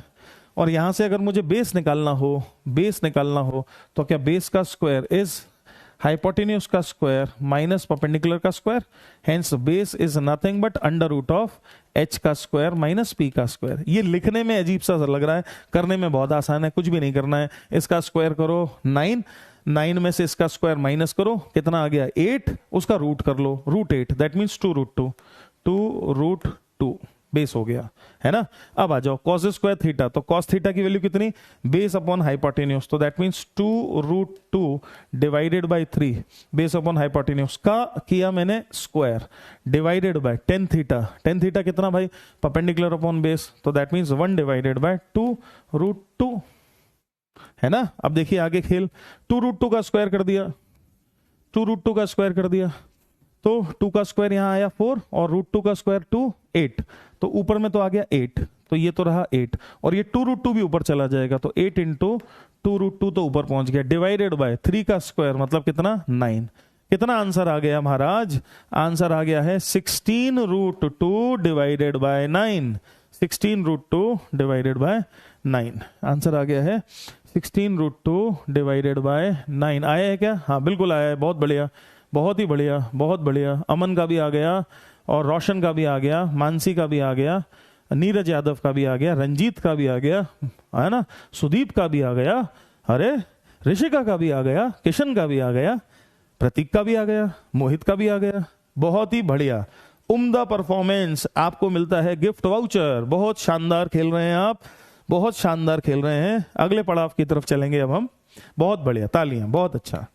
दैट मीन्स अब एक बात तो पक्की हो गई कि मैं आपको कोई भी ट्रिग्नोमेट्रिक एक रेशो दे दूं तो आप फटाफट फोड़ दोगे, फटाफट फट फट फट फट फट फट फट फट सारे रेशोज निकाल लोगे, कोई कष्ट कोई परेशानी आपको नहीं होगी। और ये it's a good achievement, it's a good achievement. ठीक है जी, ऐसा है। चलिए जी, अगली चीज की तरफ हम बढ़ रहे हैं। कुछ वैल्यूज हमको याद होनी चाहिए, जैसे मैंने आपको 53 और 37 डिग्री के बारे में तो बताया कि उसको सीधे सीधे अपन निकाल सकते हैं। कुछ वैल्यूज हमें याद होनी चाहिए जो कि हमें याद भी है, हमें बचपन से रटाया जा रहा है, हमें याद है। ठीक है जी, तो बस एक बार हम उनको थोड़ा सा देख लें। तो क्या हम जानते हैं कि sine 0 is 0, sine 30 degree is 1/2, sine 45 degree is 1/√2, sine 60 degree is √3/2, sine 90 degree is 1। बस यहीं तक रुकेंगे अभी, हाँ बस यहीं तक रुकते हैं 90 तक, उसके आगे की कहानी बाद में देखेंगे। अभी यहीं पर रोक रहे हैं, टू ऐसे करके यहीं पर रुके हुए हैं। ठीक है, ठीक है भाई। तो ये ओरल याद होनी चाहिए। ओरल का मतलब है सोते में झकझोर के कोई पूछे कि भैया 1045 कितना होता है, पट्टे से मुंह से आवाज निकलनी चाहिए 1, ऐसा ऐसी ये वैल्यूज आपको याद होनी चाहिए ताकि हमारी वर्किंग, क्वेश्चन वर्किंग फास्ट हो जाए। तो sine 0 that means 0 degrees, 30 degrees, 45 degrees, 60 degrees और 90 डिग्रीज स्टैंडर्ड एंगल्स हैं, स्टैंडर्ड एंगल हैं, है ना। अच्छा जी, इन सब एंगल को रेडियन में अभी हमको लिखना आना चाहिए और याद भी होना चाहिए कि रेडियन में ये लोग क्या होते हैं। जैसे फॉर एग्जांपल 90 डिग्रीज रेडियन में कितना है? 90 डिग्रीज रेडियन में कितना है? 90 डिग्रीज रेडियन में है π/2। तो 90 डिग्रीज रेडियन में कितना है भैया? π/2, है ना। और 45 डिग्री 90 का भी आधा है, तो कितना हो जाएगा? π/4। याद है मुझे, π/4 मतलब 45 डिग्री होता है और π/2 मतलब 90 डिग्री होता है, बिल्कुल याद है भाई मुझे। 60 degree, 60 degree, 60 degree π/3, pi is 180, 180 divided by 3 is 60, तो pi by 3, 60 degree pi by 3, और 60 डिग्री का आधा है 30 डिग्री, तो 30 डिग्री कितना हो गया, पाई बाय 6। जीरो तो जीरो ही रहा। वो कौन सा एंगल है जिसकी वैल्यू डिग्रीज में और रेडियंस में सेम है? डिग्रीज और रेडियंस में वो कौन सा एंगल है जिसकी वैल्यू डिग्री और रेडियन में सेम है? 0 degree is equal to 0 radians. ठीक, तो pi by 6, pi by 3, pi by 3, pi by 2, है ना, ये स्टैंडर्ड वैल्यूज हैं। ये हमारे दिमाग में, मतलब इनको सोचने का भी हमको समय नहीं होना चाहिए, ये हमारे दिमाग में है। जैसे मुझे मेरा नाम सोचने की जरूरत नहीं, मेरे को पता है मेरा नाम क्या है ना, ठीक ऐसे ही ये आपको वैल्यू सोचने की कोई जरूरत नहीं है। बिल्कुल सही आंसर दिया, 0 0 0, बहुत बढ़िया बहुत बढ़िया। मैंने पूछा था कि वो कौन सा एंगल है जो डिग्री और रेडियन में सेम है, सब लोगों ने 0 आंसर दिया है, बहुत ही बढ़िया। यार 180 कौन लिख रहा है यार, 180 कैसे हो सकता है? कैसी बातें कर रहे हो यार सुबह सुबह, हैं 180 कैसे हो जाएगा? बहुत बढ़िया। कोई, अच्छा हर्ष पांडे पाई बाय 3 लिख रहे हैं, ऐसा ना करो यार, हाँ जानबूझ के मजे ले रहे हो तुम लोग सुबह सुबह। हाँ 0 0 0 0 0 आंसर है, ठीक है जी, ऐसा है। अच्छा, similarly cos theta tan theta की वैल्यूज भी मुझे याद हैं, मुझे करने की कोई जरूरत नहीं, मुझे याद हैं, ठीक है जी सर, मैंने भी दिया था आंसर, हिमांशु कह रहा है, थैंक यू हिमांशु, बहुत बढ़िया। cos 0 इज 1, उल्टा चल रहा है। हाँ, हम जान रहे हैं कि साइन और cos के बिहेवियर कैसे हैं, पाई बाय 2 का फेज लगे दोनों के बीच, तो cos 0 इज 1, cos 30 डिग्रीज √3/2। बच्चे कभी कभी परेशान हो जाते हैं इसमें, cos 30 डिग्रीज √3/2, cos 45 डिग्रीज 1/√2। वो कौन सा एंगल है जिस पर cos और साइन की वैल्यू सेम आ जाती है? वो कौन सा एंगल है जिस पर cos और साइन की वैल्यू सेम आ जाती है? 45 डिग्रीज, पाई बाय 4, 45 डिग्रीज पर cos और साइन की वैल्यू सेम आ जाती है ना। अच्छा जी, मजा आ रहा है सर, योगेश जोशी सिंह, मजा आ रहा है सर, बिल्कुल, thank you very much, thank you, मुझे भी बहुत मजा आ रहा है।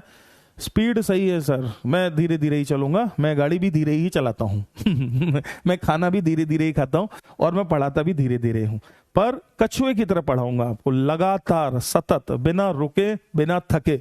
ना मैं कभी बीमार पड़ूंगा, ना मैं कभी इधर उधर कभी होऊंगा, तो कंटिन्यूअस एफर्ट रहेगा मेरा, क्योंकि सिलेक्शन उसी से होता है, सिलेक्शन होगा यहीं से, है ना, तो सिलेक्शन होता ही उस चीज से है।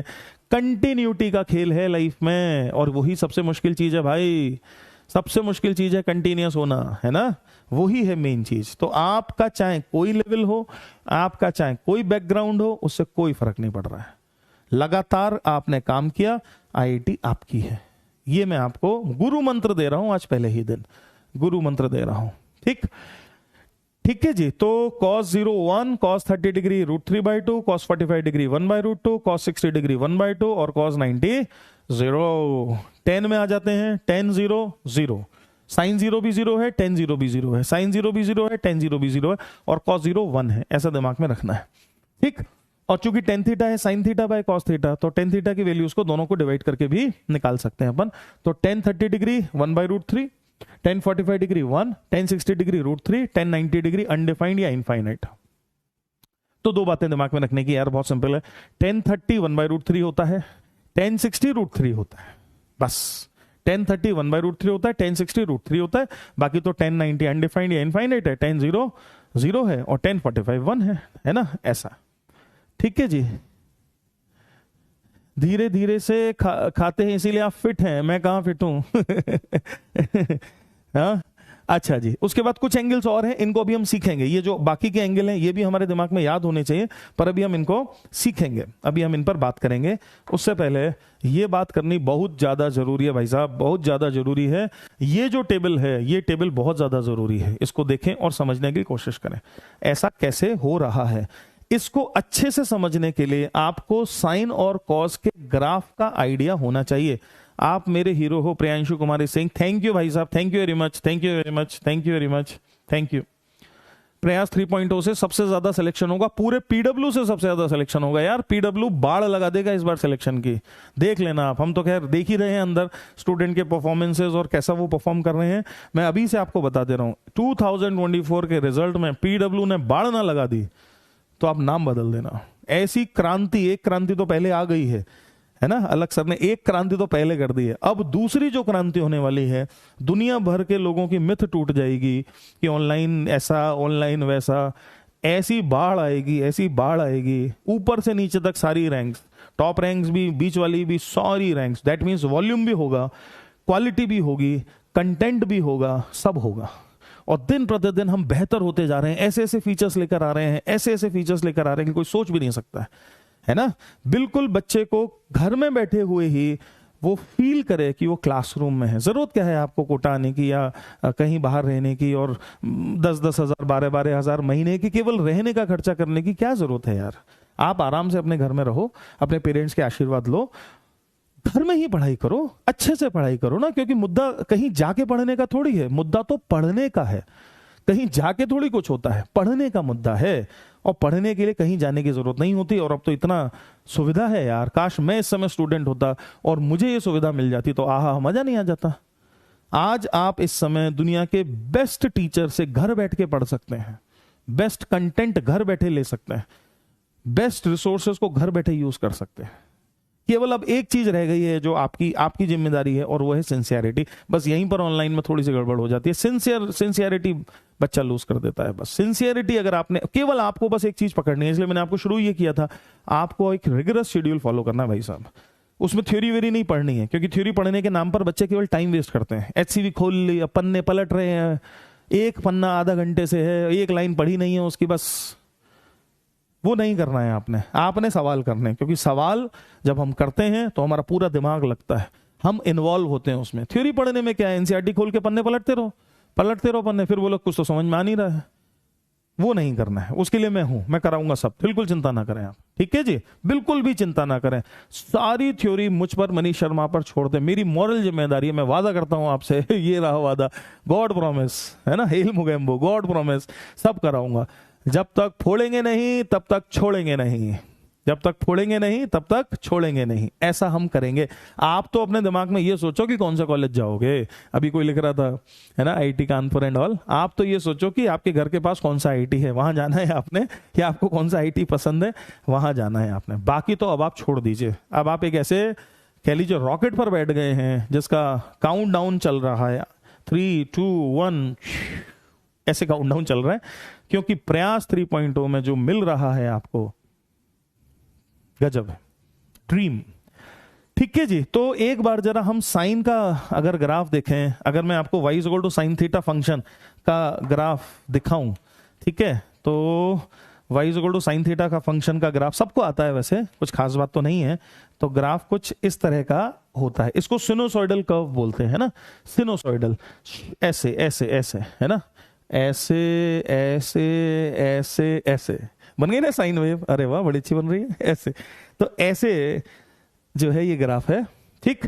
अच्छा जी, तो यहाँ हमने y = sin थीटा का ग्राफ खींचा, मान लेते हैं यहाँ y को रखा, यहाँ थीटा को रखा रेडियंस में, थीटा को रखा रेडियंस में, और y = sin थीटा का ये मैंने ग्राफ खींचा है, और इधर मैंने एंगल प्लॉट करे हैं, तो उन एंगल्स की भी वैल्यूज हम लिखेंगे भाई साहब। तो ये है 0 रेडियन है ना, और ये है π/2 रेडियन, और ये है पाई रेडियन, और ये है 3π/2 रेडियन, और ये है 2π रेडियन। क्या ये साइकिल पूरी हो गई? बिल्कुल साइकिल पूरी हो गई है ना। ये साइन का ग्राफ है, ऐसा रहता है। क्या आपको अपनी आंखों से दिखाई दे रहा है? क्योंकि ये तो आप जानते हैं कि साइन का ग्राफ है। क्या आपको अपनी आंखों से दिखाई दे रहा है क्या कि 0 से लेके पाई तक साइन पॉजिटिव है? देखो देखो, अपनी आंखों से देखो, ये कौन सा ग्राफ है गुरुजी? ये साइन फंक्शन का ग्राफ है भाई साहब। मुस्तफा पूछ रहा है कौन सा ग्राफ है गुरुजी, ठीक है। ये क्या आपको दिखाई दे रहा है? 0 से लेके पाई तक कैसा फंक्शन है? पॉजिटिव है। और पाई से लेके 2π तक, पाई से 2π तक कैसा है? नेगेटिव है। दिख रहा है? पाई से लेके 2π तक कैसा है? नेगेटिव है ना। हेंस अगर एंगल 0 से पाई के बीच रहा तो ऑब्वियसली उसका साइन पॉजिटिव आएगा, और अगर एंगल पाई से 2π के बीच रहा तो ऑब्वियसली उसका ग्राफ, उसका जो वैल्यू है वो नेगेटिव आएगा, ठीक। अच्छा जी, एक काम और हमें करना है, और वो ये कि अब ये जो एंगल्स हैं, ये जो एंगल हैं, इनको अगर हम 4 टुकड़ों में तोड़ दें, जैसे 0 से π/2, π/2 से पाई, पाई से 3π/2, और 3π/2 से 2π, ऐसे अगर 4 टुकड़े कर लें, कर सकते हैं, कोई दिक्कत नहीं है। वो 4 टुकड़े आप चाहें तो ऐसा भी सोच सकते हैं कि मान लेते हैं कि अगर एंगल को हम पॉजिटिव x डायरेक्शन से एंटी क्लॉकवाइज सेंस में एंगल को ऐसे डिफाइन करते हैं, ऐसे एंटी क्लॉकवाइज सेंस में डिफाइन करते हैं एंगल को, ऐसे अगर डिफाइन करें एंगल को, है ना, तो अगर एंगल 0 और π/2 के बीच रहता है तो वो फर्स्ट क्वाड्रेंट का एंगल कहलाएगा, पाई बाय 2 और पाई के बीच रहता है, तो सेकंड क्वाड्रेंट का एंगल क्या रहेगा? हमने एक शब्द बना लिया क्वाड्रेंट। क्वाड्रेंट का मतलब होता है 1/4 हिस्सा। फिर थर्ड क्वाड्रेंट, फोर्थ क्वाड्रेंट, ये क्या है? क्वाड्रेंट। क्वाड्रेंट, क्वाड्रेंट मतलब क्या? क्वाड्रेंट का मतलब है 0 से 2 पाई, 0 से 2 पाई जो एंगल है उनको 4 टुकड़ों में तोड़ दिया, है ना? 0 से 2 पाई में 4 टुकड़ों में। ASTC बिल्कुल सही लिख रहा है, जो भी लिख रहा है ASTC एकदम सही लिख रहा है। सर ने मेरा नाम 2 बार ले लिया, लो तीसरी बार भी ले लिया मुस्तफा, ऐसी कोई बात नहीं है ना? Sir you are my only उम्मीद फॉर सिलेक्शन, कौन कह रहा है? कुरैशी कह रहा है यू आर माई ओनली उम्मीद for selection. And Qureshi you are my only उम्मीद फॉर दिस कंट्री, है ना? You are the only hope for this country. तुम पढ़ोगे तभी तो देश बढ़ेगा भाई साहब, तुम पढ़ोगे, तुम आगे बढ़ोगे, देश आगे बढ़ेगा, है ना? तो you are the only hope, youngsters, young generation is the only hope that is left, है ना? ऐसा है, ठीक है जी। सकीब सेइंग सर मेरा नाम लिया, ले लिया। तो ये भैया 4 क्वाड्रेंट हैं। तो वो 4 क्वाड्रेंट अगर हम यहां देखें तो ये है फर्स्ट क्वाड्रेंट, ये है सेकंड क्वाड्रेंट, ये है थर्ड क्वाड्रेंट और ये है फोर्थ क्वाड्रेंट। तो क्या मैं ऐसा भी कह सकता हूं कि फर्स्ट क्वाड्रेंट और सेकंड क्वाड्रेंट में साइन पॉजिटिव है और थर्ड क्वाड्रेंट और फोर्थ क्वाड्रेंट में साइन नेगेटिव है? फर्स्ट और सेकंड क्वाड्रेंट में साइन पॉजिटिव है और थर्ड और फोर्थ क्वाड्रेंट में साइन नेगेटिव है, ठीक है जी। अब आप देखिए और समझने की कोशिश करिए कि sine minus theta minus sine theta क्यों है? Sine minus theta minus sine theta क्यों है? क्योंकि माइनस थीटा एंगल, अगर पॉजिटिव थीटा एंगल हमने ऐसे एंटी क्लॉकवाइज सेंस में डिफाइन किया, तो नेगेटिव थीटा एंगल कैसे डिफाइन करेंगे? नीचे डिफाइन करेंगे। बोलो, क्या माइनस थीटा एंगल चौथे क्वाड्रेंट में आ जाएगा? क्या माइनस 30 डिग्री फोर्थ क्वाड्रेंट का एंगल है? और फोर्थ क्वाड्रेंट में तो साइन कैसा है? फोर्थ क्वाड्रेंट में साइन नेगेटिव है, देखो नेगेटिव है। Hence sine of minus theta is minus sine theta. क्या मेरी बात समझे? Sine of minus theta is minus sine theta. Sine of 180 minus theta, sine of 180 minus theta is sine theta. ये देखो sine of pi minus theta is sine theta. क्यों? क्योंकि पाई minus theta angle कौन से क्वाड्रेंट में आ गया? Second quadrant में आ गया। पाई माइनस थीटा, ये पाई है, ये जीरो, ये जीरो, ये पाई बाय 2, ये पाई, ये 3 पाई बाय 2 और ये फिर वापस में 2 पाई। तो जब मैं पाई माइनस थीटा करूंगा तो मैं कौन से क्वाड्रेंट में हूं? सेकंड क्वाड्रेंट में। जब मैं पाई प्लस थीटा करूंगा तो मैं कौन से क्वाड्रेंट में हूं? थर्ड क्वाड्रेंट में। बोलो भाई, है ना? तो sine pi plus theta minus sine theta इसलिए होगा क्योंकि थर्ड क्वाड्रेंट में साइन नेगेटिव है। क्या मेरी बात समझ में आ रही है? बिल्कुल टेबल का पीडीएफ मिलेगा, बिल्कुल चिंता ना करें, पीडीएफ पूरा मिलेगा, जितना मैंने लिखा है बोर्ड पर ये सब क्लास नोट्स के रूप में मिलेगा, ठीक है जी। ऐसा है। समर सिद्दीकी कह रहा है कि क्या किसी क्वेश्चन का आंसर रॉन्ग है? भाई हो सकता है, डोंट वरी, कंसेप्ट को समझने की कोशिश करो, ऐसा है, ठीक। 7th की बात कर रहा है, अभी देख लेंगे, अभी देखते हैं, ठीक। तो मैं जो समझा रहा हूं उसको समझिए। तो मैंने आपको केवल इतना बताया कि 0 दैट मींस 0 या 2 पाई से प्लस माइनस थीटा की बात करें और इधर पाई से प्लस माइनस थीटा की बात करें तो अकॉर्डिंगली हमको प्लस या माइनस का साइन देखना पड़ता है एज पर क्वाड्रेंट। साइन का ग्राफ मैंने आपको बनाकर दिखा दिया है, ऐसे ही कॉस का और ऐसे ही टेन का ग्राफ अगर हम बनाए तो हमको एक बात समझ में आती है कि पहले क्वाड्रेंट में सब लोग पॉजिटिव होते हैं। फर्स्ट क्वाड्रेंट में, जो फर्स्ट क्वाड्रेंट है, उस फर्स्ट क्वाड्रेंट में सब लोग पॉजिटिव हैं, हेंस ए शब्द लिखते हैं हम। ए का मतलब है ऑल। फर्स्ट क्वाड्रेंट में सारे एंगल पॉजिटिव हैं। सेकंड क्वाड्रेंट में केवल साइन पॉजिटिव है तो हमने लिखा एस। थर्ड क्वाड्रेंट में केवल 10 पॉजिटिव है तो हमने लिखा टी। और चौथे क्वाड्रेंट में केवल कॉस पॉजिटिव है तो हमने लिखा सी। और हमने ASTC का फंडा बना लिया, all sine 10 cos, all sine 10 cos. क्या मेरी बात समझ रहे हैं? All sine 10 cos, ASTC, all sine 10 cos का कंसेप्ट बनाया, ऑल साइन 10 कॉस। क्या मतलब है इसका?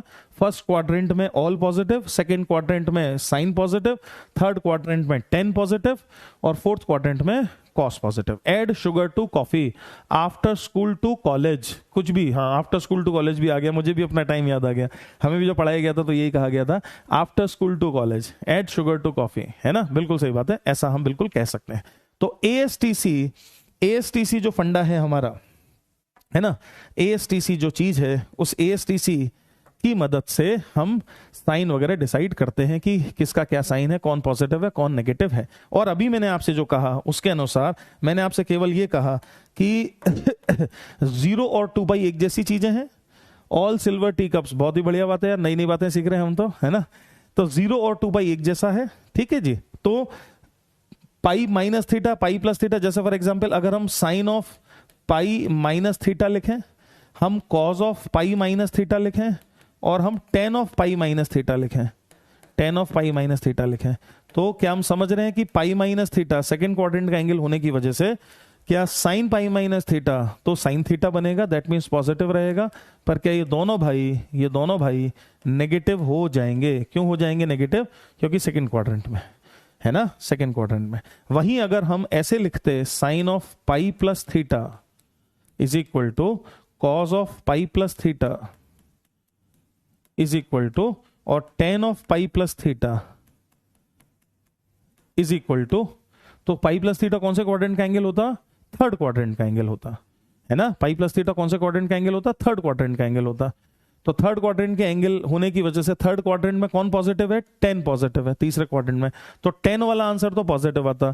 तो 10 पाई प्लस थीटा इज 10 थीटा, है ना। और बाकी दोनों लोग माइनस साइन के साथ आते, तो माइनस साइन थीटा, और इधर भी आ जाता माइनस का cos theta, minus sine theta minus का कॉस थीटा। क्या ये बात समझ में आ रही है? ठीक, सही है, बिल्कुल। और एड सॉस टू बर्गर भी कोई लिख रहा है, बिल्कुल सही बात है, बहुत ही बढ़िया, बहुत तेज हो। आज से तुम्हारी छुट्टी, ASTC आज से तुम्हारी छुट्टी, ये भी सही है। ठीक है जी। तो ये हो गया 0 और पाई वाली कहानी। तो जैसे अभी अपन ने पाई के लिए लिखा है, ऐसे अपन चाहें तो 0 या 2 पाई के लिए भी लिख सकते हैं। तो आप ये समझना sine of 2 pi plus theta is same as sine theta. क्यों, ऐसा क्यों हुआ? 2 पाई प्लस थीटा एंगल कौन से क्वाड्रेंट में आ गया? फर्स्ट क्वाड्रेंट में आ गया, और फर्स्ट क्वाड्रेंट में साइन कैसा है? पॉजिटिव है। पर sine of 2 pi minus theta, sine of 2 pi minus theta is as good as sine of minus theta is as good as minus sine theta. ठीक है, सही है। मॉड्यूल इंपॉर्टेंट है, मॉड्यूल बहुत इंपॉर्टेंट है भाई, बिल्कुल ठीक। तो ये अपन ने अभी केवल पाई और 0 या 2 पाई की बात करी है। अब अगली बात को समझेंगे। पाई बाय 2 और 3 पाई बाय 2 जब भी आ जाएंगे, पाई बाय 2 और 3 पाई बाय 2 जब भी आ जाएंगे, तब क्या होगा? फंक्शन बदलता है। पाई बाय 2 और 3 पाई बाय 2 जब भी आएंगे फंक्शन बदलेगा। साइन का फंक्शन कॉस बन जाएगा, कॉस का फंक्शन साइन बन जाएगा, है ना। पाई बाय 2 और 3 पाई बाय 2 जब भी आएंगे तो फंक्शन चेंज होगा, साइन और कॉस आपस में इंटरचेंज होंगे, और उधर टेन और कॉट आपस में इंटरचेंज होंगे, जिसमें से साइन और कॉस इंटरचेंज होने की काफी मजेदार बात है। जैसे for example sine of pi by 2 plus theta, अगर हम देखें sine of pi by 2 plus theta, तो चूंकि पाई बाय 2 आ गया है तो साइन का फंक्शन कॉस बन जाएगा। ये होगी पहली घटना। तो दिमाग में रखेंगे, क्या रखेंगे कि पाई बाय 2 और 3 पाई बाय 2 अगर आ जाता है तो साइन का फंक्शन कॉस में कन्वर्ट हो जाता है, कॉस का फंक्शन साइन में कन्वर्ट हो जाता है। एक चीज हुई, ठीक। और दूसरी चीज, ये पाई बाय 2 प्लस थीटा कौन से क्वाड्रेंट का एंगल है? पाई by 2 plus theta second quadrant का एंगल है ना। सेकंड क्वाड्रेंट का एंगल है पाई बाय 2 प्लस थीटा, और सेकंड क्वाड्रेंट में साइन कैसा है? पॉजिटिव है। Hence sine pi by 2 plus theta क्या बनेगा? कॉस थीटा बनेगा। प्लस का साइन आया, वो मैंने दिखाया नहीं। प्लस का साइन क्यों आया है? प्लस का साइन क्यों आया है? प्लस का साइन इसलिए आया है क्योंकि सेकंड क्वाड्रेंट का एंगल है। वहीं अगर हमने लिखा होता cos of pi by 2 plus theta, cos of pi by 2 plus theta, तो cos of pi by 2 plus theta क्या बनता? क्या बनता? माइनस साइन थीटा बनता, है ना। माइनस का साइन थीटा बनता। अच्छा, कोई बच्चा कह रहा है कि सर समझ नहीं आ रहा है, तो मैं फिर और समझाता हूं, बिल्कुल चिंता ना करें, मैं और समझाता हूं। तो मैंने आपसे 2 बातें करी, अब तक जो बातें करी उसको इधर आ जाते हैं। 2 बातें करी। पहली बात करी कि अगर angle pi plus minus theta ऐसा है, या 2 पाई प्लस माइनस थीटा ऐसा है, या प्लस माइनस थीटा ऐसा है, ये एक बात है, ठीक। और दूसरी जो बात हो रही है वो ये हो रही है कि अगर एंगल पाई बाय 2 प्लस या माइनस थीटा जैसा है, या 3 पाई बाय 2 प्लस या माइनस थीटा जैसा है, ठीक। ये दूसरी बात हो रही है, ये 2 चीजें हैं, ठीक। अच्छा जी, तो अगर सिचुएशन ऐसी है कि angle pi plus minus theta, 2 pi plus minus theta या प्लस माइनस थीटा जैसा है, तो फंक्शन नहीं बदलता है। No change in function, no no change in function, function नहीं बदलता है ना, no change in function, function में कोई चेंज नहीं आएगा, केवल साइन देखना होगा हमें, प्लस या माइनस, ठीक है, प्लस माइनस साइन देखना होगा बस, और कुछ भी नहीं देखना होगा। जबकि यहां क्या हो जाएगा, change of function will take place, change of function will take place, यहां क्या होगा, फंक्शन में चेंज आएगा। और फंक्शन में चेंज कैसा आएगा कि कॉज और साइन आपस में इंटरचेंज होंगे, कॉज साइन बन जाएगा या साइन कॉज बन जाएगा, कॉज और साइन आपस में इंटरचेंज होंगे, है ना, और टेन और कॉट आपस में इंटरचेंज होंगे, टेन और कॉट आपस में इंटरचेंज होंगे, टेन और कॉट आपस में इंटरचेंज होंगे, और ऐसे ही कोसेक और सेक आपस में इंटरचेंज होंगे, उसकी जरूरत नहीं पड़ती है वैसे, पर कोसेक और सेक आपस में इंटरचेंज होंगे, ऐसा होगा। इतना बताइए, इतना समझ में आ रहा है, इतना समझ में आ रहा है, सही है, बहुत सिंपल सी बात है। और ये अगेन मैं बता दूं, ये समझ में आना बहुत जरूरी है, क्योंकि अगर नहीं समझ में आया तो फिर वही होगा कि हमसे वैल्यूज नहीं निकलेंगी ठीक से, प्लस माइनस की गलती होती रहेगी, है ना। तो भले ही कितना भी बेसिक से समझना पड़े, आपको समझना बहुत जरूरी है, ठीक है। Today is my birthday, Sandeep Kumar कह रहा है, हैप्पी बर्थडे संदीप, अगर आपका सच में बर्थडे है तो बहुत बहुत बधाई हो, और बहुत शुभ दिन आपका बर्थडे आया है, बहुत ही शुभ दिन आपका बर्थडे आया है, ठीक। अच्छा जी, तो जैसे आप कुछ एग्जाम्पल्स देखते हैं, कुछ एग्जाम्पल्स देखते हैं, इसको समझने के लिए कुछ एग्जाम्पल्स देखते हैं। और जो प्लस माइनस के साइन है जो दोनों तरफ हमें समझने पड़ेंगे, उनको गाइड करने वाला कौन सा रूल है, ASTC रूल है ना, ASTC का रूल है। तो ASTC जो रूल है वो पापा जी जैसा है, और वो पूरे टाइम दोनों में ही काम कर रहा है। ASTC का जो रूल है वो दोनों में ही काम कर रहा है एक साथ। तो ASTC वाला जो रूल है वो दोनों भाइयों में एक साथ काम कर रहा है, ऐसा। ASTC का रूल दोनों जगह एप्लीकेबल है, इधर भी एप्लीकेबल है और उधर भी एप्लीकेबल है, दोनों जगह एप्लीकेबल है, ठीक। साइन उसी से लगाएंगे। अब मैं कुछ एग्जांपल्स लूंगा ताकि आपको मेरी बात अच्छे से समझ में आ जाए, और हम भविष्य में गलती ना करें भाई, भविष्य में हमें ये सब गलतियां नहीं करनी है, ठीक है जी। देखिए जरा, जैसे फॉर एग्जाम्पल अगर मैं आपसे कहूं tan पाई प्लस थीटा, तो आप क्या करोगे, सबसे पहले आप ये करोगे कि चूंकि tan पाई प्लस थीटा है, पाई है, तो फंक्शन तो नहीं बदलेगा, नो चेंज इन फंक्शन, तो दैट मींस 10 तो 10 ही रहेगा। अब हम ये देखेंगे कि पाई प्लस थीटा कौन से क्वाड्रेंट में पहुंच गया, पाई प्लस थीटा, थीटा हमेशा एक्यूट एंगल है, पाई प्लस थीटा कौन से क्वाड्रेंट में पहुंच गया, थर्ड क्वाड्रेंट में पहुंच गया। और थर्ड क्वाड्रेंट में 10 कैसा होता है, थर्ड क्वाड्रेंट में 10 पॉजिटिव होता है, हेंस 10 पाई प्लस थीटा की वैल्यू क्या आएगी, प्लस में 10 थीटा आएगी। यहां प्लस है वो मैं लिख नहीं रहा हूं, प्लस को हम लिखते नहीं है, ठीक। ये बात समझ में आई। अच्छा जी, अब और देखते हैं। मान लेते हैं अगर मैं आपसे कहता cause of pi minus theta, cos of pi minus theta, मैं ऐसा कहता cause of pi minus theta, तो क्या फिर हम समझते कि पाई आ रहा है तो फंक्शन तो चेंज नहीं होगा, तो कॉस कॉज ही रहेगा, बिल्कुल सही बात है। और पाई माइनस थीटा कौन से क्वाड्रेंट का एंगल है, सेकंड क्वाड्रेंट का एंगल है, सेकंड क्वाड्रेंट का एंगल। और सेकंड क्वाड्रेंट में कॉस कैसा होता है, पॉजिटिव या नेगेटिव, सेकंड क्वाड्रेंट में साइन पॉजिटिव होता है, कॉस नेगेटिव होता है, hence cos pi minus theta is minus cos theta. समझ में आती है बात। और देखो, मान लेते हैं अगर मैं आपसे पूछूं sine of 2 pi minus theta, तो sine of 2 pi minus theta मतलब कौन सा क्वाड्रेंट, चौथा क्वाड्रेंट, ठीक है। चूंकि 2 पाई है तो साइन का फंक्शन बदलेगा नहीं, और चौथे क्वाड्रेंट में साइन कैसा होता है, नेगेटिव होता है, hence sine of 2 pi minus theta की क्या वैल्यू आएगी, माइनस साइन थीटा वैल्यू आएगी, ठीक है। समझ में आती है बात। चलिए जी, तो मुझे उम्मीद है कि इन एग्जाम्पल से ये समझ में आया होगा। अब इधर आ जाते हैं, इधर भी कुछ एग्जाम्पल्स लेते हैं, ठीक। तो पाई बाई 2 और 3 पाई बाई 2 जब भी आएंगे तब इस तरह की कहानियां बनेंगी और फंक्शंस आपस में इंटरचेंज होंगे। जैसे फॉर एग्जांपल मान लेते हैं मैं यहां लिखूं कि भाई मुझे बताओ sine of pi by 2 plus theta की वैल्यू क्या होगी, sine of pi by 2 plus theta की वैल्यू क्या होगी। तो जैसे ही मैंने पाई बाई 2 को देखा, क्या मेरा भेजा टन आया कि भैया पाई बाई 2 आ गया है, तो क्या हो जाएगा, फंक्शन बदलेगा, एक चीज हो गई। तो फंक्शन तो बदल गया, साइन कॉज में बदल गया, ये तो मैं समझ गया। अब मुझे साइन बताना है, मतलब साइन मतलब प्लस या माइनस, वो कैसे डिसाइड होगा, sine of pi by 2 plus theta, pi by 2 plus theta कौन से क्वाड्रेंट का एंगल है, पाई बाई 2 प्लस थीटा कौन से क्वाड्रेंट का एंगल है, सेकंड क्वाड्रेंट का एंगल है, और सेकंड क्वाड्रेंट में साइन कैसा है, पॉजिटिव है। तो sine of pi by 2 plus theta क्या बना, प्लस का कॉस थीटा बना, प्लस का कॉस थीटा बना, है ना। वहीं अगर हम sine of 3 pi by 2 plus theta की बात करते, साइन ऑफ 3π/2 प्लस थीटा की बात करते तो क्या आंसर आता ना, चूंकि 3π/2 आ गया है तो साइन का फंक्शन कॉस बन गया, ये तो समझ में आ गई बात हमें। और 3π/2 प्लस थीटा कौन से क्वाड्रेंट में है? चौथे क्वाड्रेंट में है, चौथे क्वाड्रेंट में है। सर क्वाड्रेंट कैसे डिसाइड करेंगे? बेटा थीटा हमेशा ना एक्यूट एंगल है, एक्यूट एंगल है, ठीक है जी। तो 3π/2 प्लस थीटा, तो मतलब कहां पर है हम? 3π/2 और 2π के बीच में है, तो कौन सा क्वाड्रेंट है? चौथा। समझ गए? पाई माइनस थीटा मतलब 180 डिग्री से थोड़ा सा पहले है, तो कहां पर है? सेकंड क्वाड्रेंट में है। ऐसे क्वाड्रेंट डिसाइड हो जाता है। तो साइन ऑफ 3π/2 प्लस थीटा, तो चूंकि 3π/2 आया तो माइनस तो कॉस बन गया, और चूंकि एंगल चौथे क्वाड्रेंट का है और उसमें साइन साइन साइन नेगेटिव है, इसलिए आंसर आएगा माइनस कॉस थीटा। आंसर आएगा माइनस कॉस थीटा। क्या मेरी बात आपको समझ में आ रही है?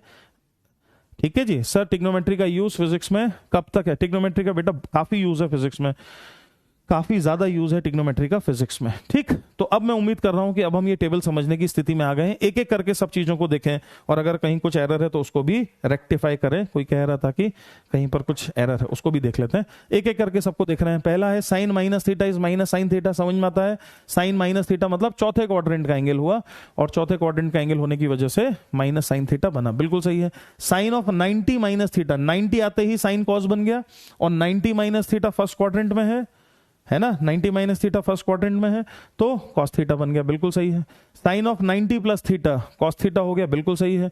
Sine of 180 minus theta sine theta हो गया। बिल्कुल सही है। मैं उम्मीद कर रहा हूं कि समझ में आ रहा है आपको। Sine of 180 plus theta minus sine theta. बिल्कुल सही है। साइन ऑफ 270 माइनस थीटा, 270 मतलब 3π/2, 3π/2 minus theta, sine of 3π/2 minus theta is minus cos theta. Third quadrant का एंगल हो गया, साइन नेगेटिव आएगा। बिल्कुल सही है। सर पोल बता दो कैसे यूज करना है। बेटा आज वो पोल वर्क नहीं कर रहा है हमारे सिस्टम में। आज कल की क्लास में मैं बताऊंगा कि पोल कैसे काम करता है, पोल कैसे काम करेगा। बिल्कुल उसकी चिंता ना करें, कल की क्लास में वो डिस्कस कर लेंगे अपन। tan of 270 plus theta, tan of 270 plus theta, 270 आते ही tan किस में बदल जाएगा? कॉट में बदल जाएगा, है ना? और 270 प्लस थीटा मतलब कौन सा क्वाड्रेंट हो गया? चौथा क्वाड्रेंट हो गया। और चौथे क्वाड्रेंट में tan कैसा बनेगा? नेगेटिव साइन लेगा, क्योंकि चौथे में तो कॉस पॉजिटिव, कॉस होता है पॉजिटिव। तो क्या आंसर आएगा? Minus cot theta, minus cot theta. बिल्कुल सही है। Cos minus theta is cos theta, cos minus theta is cos theta. समझ लेना, बहुत जरूरी चीज है। Cos of minus theta is cos theta. कैसे? सर फंक्शन चेंज कब होते हैं प्लीज बताइए। बेटा अभी बताया हर्षित मैंने, फंक्शन तब चेंज होते हैं जब π/2 या 3π/2 के साथ एंगल प्लस माइनस होता है, तब फंक्शन चेंज होते हैं। देखो ना अभी समझाया था, इतना अच्छा लिख के बताया। ये बताया ना लिख के कि फंक्शन कब चेंज होता है। फंक्शन तब चेंज होता है जब π/2 और 3π/2 का खेल होता है। जब पाई और 2π का खेल होगा तो फंक्शन चेंज नहीं होगा। समझ गए? ऐसा है। तो बस एक तो ये समझना है, और दूसरा ये समझना है कि क्वाड्रेंट कैसे डिसाइड हो रहा है। तो क्वाड्रेंट डिसाइड होने के लिए ये क्या करेंगे हम थीटा को एक्यूट है ऐसा समझ रहे हैं और अकॉर्डिंगली देख रहे हैं। जैसे कॉस 90 माइनस थीटा, अब आप खुद देखिए 90 माइनस थीटा, 90 माइनस थीटा कौन से क्वाड्रेंट का एंगल हुआ? फर्स्ट क्वाड्रेंट का एंगल हुआ, है ना? 90 माइनस थीटा फर्स्ट क्वाड्रेंट का एंगल हुआ, तो cos of 90 minus theta first quadrant में तो कॉस पॉजिटिव होता है, और चूंकि 90 आ गया है तो क्या हो जाएगा? साइन थीटा हो जाएगा। बिल्कुल सही, ठीक है, करेक्ट है। क्या ऐसे ही हम इस पूरी टेबल को समझ सकते हैं? तो रिमेनिंग सब चीजों को एज अ होमवर्क आपने समझना है। समझ गए? सर आप बहुत अच्छा पढ़ाते हो, thank you very much, thank you very much. Sir मैं न्यू स्टूडेंट हूं, आशीष कह रहा है। आ जाओ बेटा, स्वागत है तुम्हारा। अभी हमने कुछ भी शादत शुरू नहीं किया है, बस बेसिक मैथ्स पर ही बात करी है। ठीक है जी, बिल्कुल घबराने की बात नहीं है। ठीक, अच्छा जी, अब मैं थोड़ा और आगे बढ़ जाऊं। ठीक है, समझ में आती है बात? तो T ratios of angle associated with angles multiples of 90 degree पर हमने बात करी। ठीक है जी। हर्ष कह रहा है मेरा नाम ले लो। हर्ष आपका नाम मैंने ले भी लिया है। ठीक है जी, चलिए जी और आगे बढ़े और देखें। तो कुछ क्वेश्चंस लिखे हुए हैं, आइए जरा इन क्वेश्चंस को करके अपनी समझ को डेवलप करें। तो मैं फटाफट आपके सामने इन क्वेश्चंस को कर रहा हूं। कॉज ऑफ माइनस 60 डिग्री, है ना? तो हमने सीखा था cos of minus theta is cos theta, cos of minus theta is cos theta. तो cos of minus 60 degree, cos of minus 60 degree is equal to cos 60 degree. Yes और no? Cos of minus 60 degree is equal to cos 60 degree. And cos 60 degree की value कितनी? Cos 60 degree की value कितनी? 1/2। तो क्या cos minus 60 भी 1/2 आ गया? बिल्कुल आ गया। tan 210 degrees, tan 210 degree, 210 degree. तो मैं अब मन में ये सोचूंगा कि यार ये 210 डिग्री कैसे आएगा यार? 270 डिग्री कैसे आएगा, बता सकते हो क्या सोच के? 210 डिग्री कैसे बनेगा? हमें क्या सोचना है? हमें सोचना है 180, 360 और 270 के प्लस माइनस में सोचना है।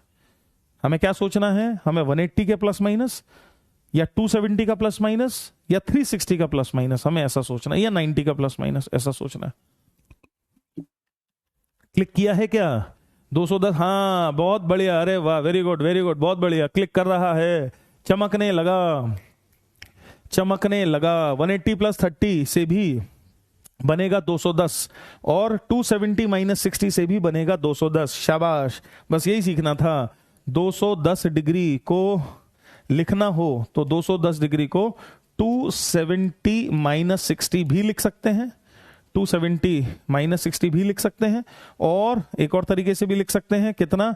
180 प्लस 30 डिग्री, 180 प्लस 30 डिग्री। इसको अगर मैं डायग्रामेटिकली दिखाऊं तो ये अगर मेरे 4 क्वाड्रेंट हैं, है ना, ये अगर मेरे 4 क्वाड्रेंट हैं तो 210 डिग्री जो एंगल है वो इस लाइन, ये वाली लाइन है ना, ये वाली लाइन और प्रोबेबली ये वाली लाइन के बीच का एंगल है, इन दोनों लाइन के बीच का एंगल है 210 डिग्री। ये जो दो लाइन है इनके बीच का एंगल है 210 डिग्री। ये रहा ये, ठीक है जी। तो ये जो एंगल है, दिस एंगल इज 210 डिग्रीज, ठीक है जी। तो क्या हम 210 डिग्रीज को ऐसा लिख सकते हैं, ये यहां तक 180 हो गया, 180 प्लस 30, ये एंगल 30 डिग्रीज होगा। देखो ध्यान से सब लोग, फील करो, फील करो, ये एंगल 30 डिग्री होगा, 30 डिग्रीज, और ये वाला एंगल 60 डिग्रीज होगा। तो क्या इस एंगल को लिखने के दो तरीके बोर्ड पर लिखे हुए हैं, क्या आप समझ पा रहे हैं अच्छे से? 180 प्लस 30, 180 प्लस 30 कैसे हो गया? 180 प्लस 30 ऐसे हो गया, और 270 माइनस 60 ऐसे हो गया। यहां से 60 डिग्री पीछे या यहां से 30 डिग्री आगे। क्या दो तरीके हो सकते हैं लिखने के? बिल्कुल दो तरीके हो सकते हैं, आंसर सेम आएगा पर, है ना। चेक कर लेते हैं जरा कि 210 डिग्री को अगर हम ऐसे लिखते कि 180 plus 30 degree, 10 of 180 degree plus 30 degree, ऐसा लिखते अगर, तो कैसा रहता? तो कैसा रहता भाई? 10 ऑफ 180 प्लस 30, 180 ऑब्वियसली पाई है, तो फंक्शन तो नहीं बदलेगा, है ना। और 180 प्लस 30 कौन सा क्वाड्रेंट? थर्ड क्वाड्रेंट, उसमें 10 पॉजिटिव होता है। तो क्या 10 पाई plus theta is 10 theta? 10 pi plus theta is 10 theta. तो ये कितना बन गया? ये बन गया 10 30 degree. This is equal to 10 30 degree, और 10 30 डिग्री की वैल्यू क्या है? 1/√3, है ना। तो 10 210 डिग्री का आंसर कितना आया? 1/√3 आया, अगर मैं 180 प्लस थीटा से देखा तो। अच्छा जी, अब अगर 270 माइनस 60 डिग्री से देख लेते, अगर हम इसी 210 डिग्री को ऐसा देख लेते कि this is 10 of 270 degree minus 60 degree, ऐसा देख लेते। 3π/2 माइनस थीटा, तो 10 of 3π/2 minus theta, 10 of 3π/2 minus theta is cot theta. तो आंसर क्या बनता? तो आंसर बनता कॉट 60 डिग्री, कॉट 60 डिग्री, है ना। और कॉट 60 डिग्री, कॉट थीटा को कैसे लिखते? 1/10 थीटा, 1/10 थीटा, है ना। तो क्या कॉट 60 डिग्री को लिखा जाता 1/10 60 डिग्री, और 10 60 डिग्री की वैल्यू कितनी है भाई? √3। तो फिर ये क्या बन जाता? ये बन जाता 1/√3। क्या हम देख रहे हैं? दोनों तरफ से आंसर सेम बन रहा है, दोनों तरफ से आंसर, तो इसलिए फर्क नहीं पड़ता है कि आप किधर से देख रहे हैं, दोनों तरफ से आंसर सेम बन रहा है। Are you with me? सही बात है, ठीक है जी। तो रिमेनिंग जो क्वेश्चंस हैं, 2 हमने कर लिए हैं, रिमेनिंग क्वेश्चंस आप होमवर्क में करेंगे। ये 2 हमने कर लिए हैं, रिमेनिंग जो क्वेश्चंस हैं 3 और 4 वो आप होमवर्क में करेंगे, ठीक है। सारे होमवर्क जो भी मैं दूंगा सबके आपको वीडियो सॉल्यूशंस मिलेंगे, डोंट वरी, सबके वीडियो सॉल्यूशंस आपको मिलने वाले हैं। आगे बढ़ जाते हैं, ये भी आपको होमवर्क में करना है। डिफरेंट एंगल्स के tan, cot, sin वगैरह सब लिखे हुए हैं, सबकी वैल्यूज आपको निकालनी है। तो ये भी हो गया HW, क्या हो गया? HW, है ना, ये हो गया HW। पीछे की स्लाइड में भी ये भी हो गया HW। ये मैं इसलिए लिख रहा हूं ताकि याद रहे। फिर कुछ बच्चे बोलेंगे सर आपने तो बताया ही नहीं था होमवर्क क्या है, सर आपने तो हमें बताया ही नहीं था, सर आपने तो लिखा ही नहीं था सर, है ना, ऐसा है, ठीक है जी। अब कुछ और ट्रिग्नोमेट्रिक फॉर्मूलेज हैं जो कभी कभी काम आ जाते हैं, आपको याद हैं फॉर्मूलेज, केवल मैं आपको रिवाइज करा रहा हूं। इन फॉर्मूलोज को आपको अपनी सिलेक्शन डायरी में लिखना है, और अगर याद नहीं है तो रोज याद करना है काम के, ठीक है जी। तो एडिशनल फॉर्मूलेज जो एडिशन में यूज होते हैं, जैसे sin a plus B is sin a cos b plus cos a sin b। कुछ दिमाग लगाने की जरूरत नहीं है, बस याद करना है। Sine A plus B is sine A cos B plus cos A sine B. ठीक है जी, कुछ भी नहीं इसमें सोचने समझने को है, बस इसको याद कर लेना है बस। समझ रहे हो मेरी बात? समझ रहे हो? तो sine A plus B is sine A cos B plus cos A sine B. Cos A plus B is cos A cos B minus sine A sine B. ये दो याद करने। टेन का नहीं भी याद करोगे चलेगा, कोई इतना मैंडेटरी नहीं है। तो मैंने आपको कहा केवल जरूरी चीजों पर ही मैं बात करूंगा। तो साइन ए प्लस बी और कॉस ए प्लस बी के फॉर्मूले याद कर लेना है। ये भी होमवर्क है, कल मैं पूछूंगा क्लास में, है ना? कल मैं पूछूंगा। मैं किसी को कॉल भी कर सकता हूं चलती क्लास में, वीडियो कॉल करके भी पूछ सकता हूं। ठीक है जी। डीपीपी आज नहीं मिलेगी, आज नहीं मिलेगी, कल से मिलनी शुरू हो जाएगी। ठीक। सब्ट्रैक्शन फॉर्मूले, sine A minus B is sine A cos B minus cos A sine B. Sine A minus B sine A cos B minus cos A sine B. इनको याद करना है हमें। ठीक है। Cos A minus B is cos A cos B plus sine A sine B. इसकी उतनी जरूरत नहीं है, तो याद रखना है। कॉस ए प्लस बी वाले फॉर्मूले में तो माइनस आता है और कॉस ए माइनस बी वाले फॉर्मूले में प्लस आता है। Sine A plus B sine A cos B plus cos A sine B. Sine A minus B is sine A cos B minus cos A sine B. तो sine में तो plus में plus, minus में minus आता है, पर cos में उल्टा है। कॉस ए प्लस बी का जो रिजल्ट है, कॉस ए प्लस बी का जो रिजल्ट है उसमें माइनस आता है। Cos A cos B minus sine A sine B. और कॉस ए माइनस बी का जो रिजल्ट है, ए माइनस बी का जो रिजल्ट है उसमें प्लस आता है। बस इतना दिमाग में रखना है। ठीक है, ऐसा। अच्छा जी, और चलिए आगे। मल्टीप्लीकेशन फॉर्मूले, ये बहुत ज्यादा इंपॉर्टेंट है। Sine 2 theta is 2 sine theta cos theta, बहुत ही ज्यादा इंपॉर्टेंट है। Sine 2 theta is 2 sine theta cos theta. अभी मैंने ए के टर्म्स में लिखा हुआ है, आप चाहें तो उसको थीटा के टर्म्स में भी लिख सकते हैं, थीटा के टर्म्स में भी लिख सकते हैं। तो sine 2 theta is 2 sine theta cos theta, 2 sine theta cos theta. Sine 2 theta is 2 sine theta cos theta. इसी को मैं चाहूं तो हाफ एंगल में भी ब्रेक कर सकता हूं, है ना? जैसे फॉर एग्जांपल अगर हम इसको ऐसे लिखें, sine theta is equal to, तो क्या ऐसे लिख सकते हैं 2 sine theta by 2 cos theta by 2। देखो और समझने की कोशिश करो। Very very very very important, very very important, really very important, है ना? Very very important, very very important. Sine 2 theta is 2 sine theta cos theta and sine theta is 2 sine theta by 2 cos theta by 2। ये half angle formula कहलाता है, ये double angle formula कहलाता है। Half angle, double angle, right? अच्छा जी। Similarly cos 2 theta का भी result बहुत कीमती रिजल्ट है, बहुत काम का रिजल्ट है, जगह जगह पर हम इसका इस्तेमाल करते हैं। कॉस 2 थीटा का बहुत कीमती रिजल्ट है। तो यहां मैं कॉस 2 थीटा का रिजल्ट लिख रहा हूं कि cos 2 theta is 2 cos square theta minus 1, 2 cos square theta minus 1, ऐसा लिख सकते हैं। cos 2 theta is 2 cos square theta minus 1। और फिर इसी रिजल्ट को हम ऐसा भी लिख सकते हैं 1 minus of 2 sine square theta. बस इतने दो भी याद कर लेंगे तो भी काम चलेगा। cos 2 theta is 2 cos square theta minus 1 या 1 minus of 2 sine square theta. समझ गए? और फिर इन्हीं दोनों रिजल्ट से हम हाफ एंगल के रिजल्ट भी बना सकते हैं। जैसे वहां बनाया, ऐसे यहां भी हाफ एंगल के रिजल्ट बना सकते हैं। और वो हाफ एंगल के रिजल्ट ऐसे होंगे कि cos theta is equal to 2 cos square theta by 2, 2 cos square theta by 2 minus 1। देखो ध्यान से, cos theta is equal to 2 cos square theta by 2 minus 1। और ऐसे ही उसको 1 minus of 2 sine square theta by 2 लिख सकता हूं मैं। ठीक है, क्लास के बाद पीडीएफ मिलेगी भाई, बिल्कुल चिंता ना करें। ठीक है जी, ऐसा है। ठीक, किसी पर आप ध्यान ना दें बच्चों, केवल क्लास पर ध्यान दें, इधर ध्यान दें। Class homework and DPP is more than sufficient. Vanshika is asking, बहुत ज्यादा है, मोर देन सफिशिएंट है, मोर देन एनफ है। तो आप बिल्कुल कतई चिंता ना करें। ठीक, पीवाईक्यूज मैं भी कराऊंगा, पीवाईक्यूज आप भी कर सकते हैं। मैंने शुरू में, जो भी बच्चे बाद में आए हैं, मैंने शुरू में आधा घंटा पौन घंटे केवल इसी पर चर्चा करी है कि कैसे पढ़ना है, ये कोर्स कैसे चलेगा। तो प्लीज उसको क्लास के बाद आप जरूर से देख लेंगे। ठीक, ऐसा है। ठीक है भाई, तो ये दोनों रिजल्ट भी बहुत कीमती रिजल्ट हैं, बहुत काम के रिजल्ट हैं, बहुत ही उपयोगी रिजल्ट हैं, बहुत ही ज्यादा शानदार रिजल्ट है, हम ऐसा कह सकते हैं। और हम इनका भरपूर फायदा जगह जगह पर उठाते हैं।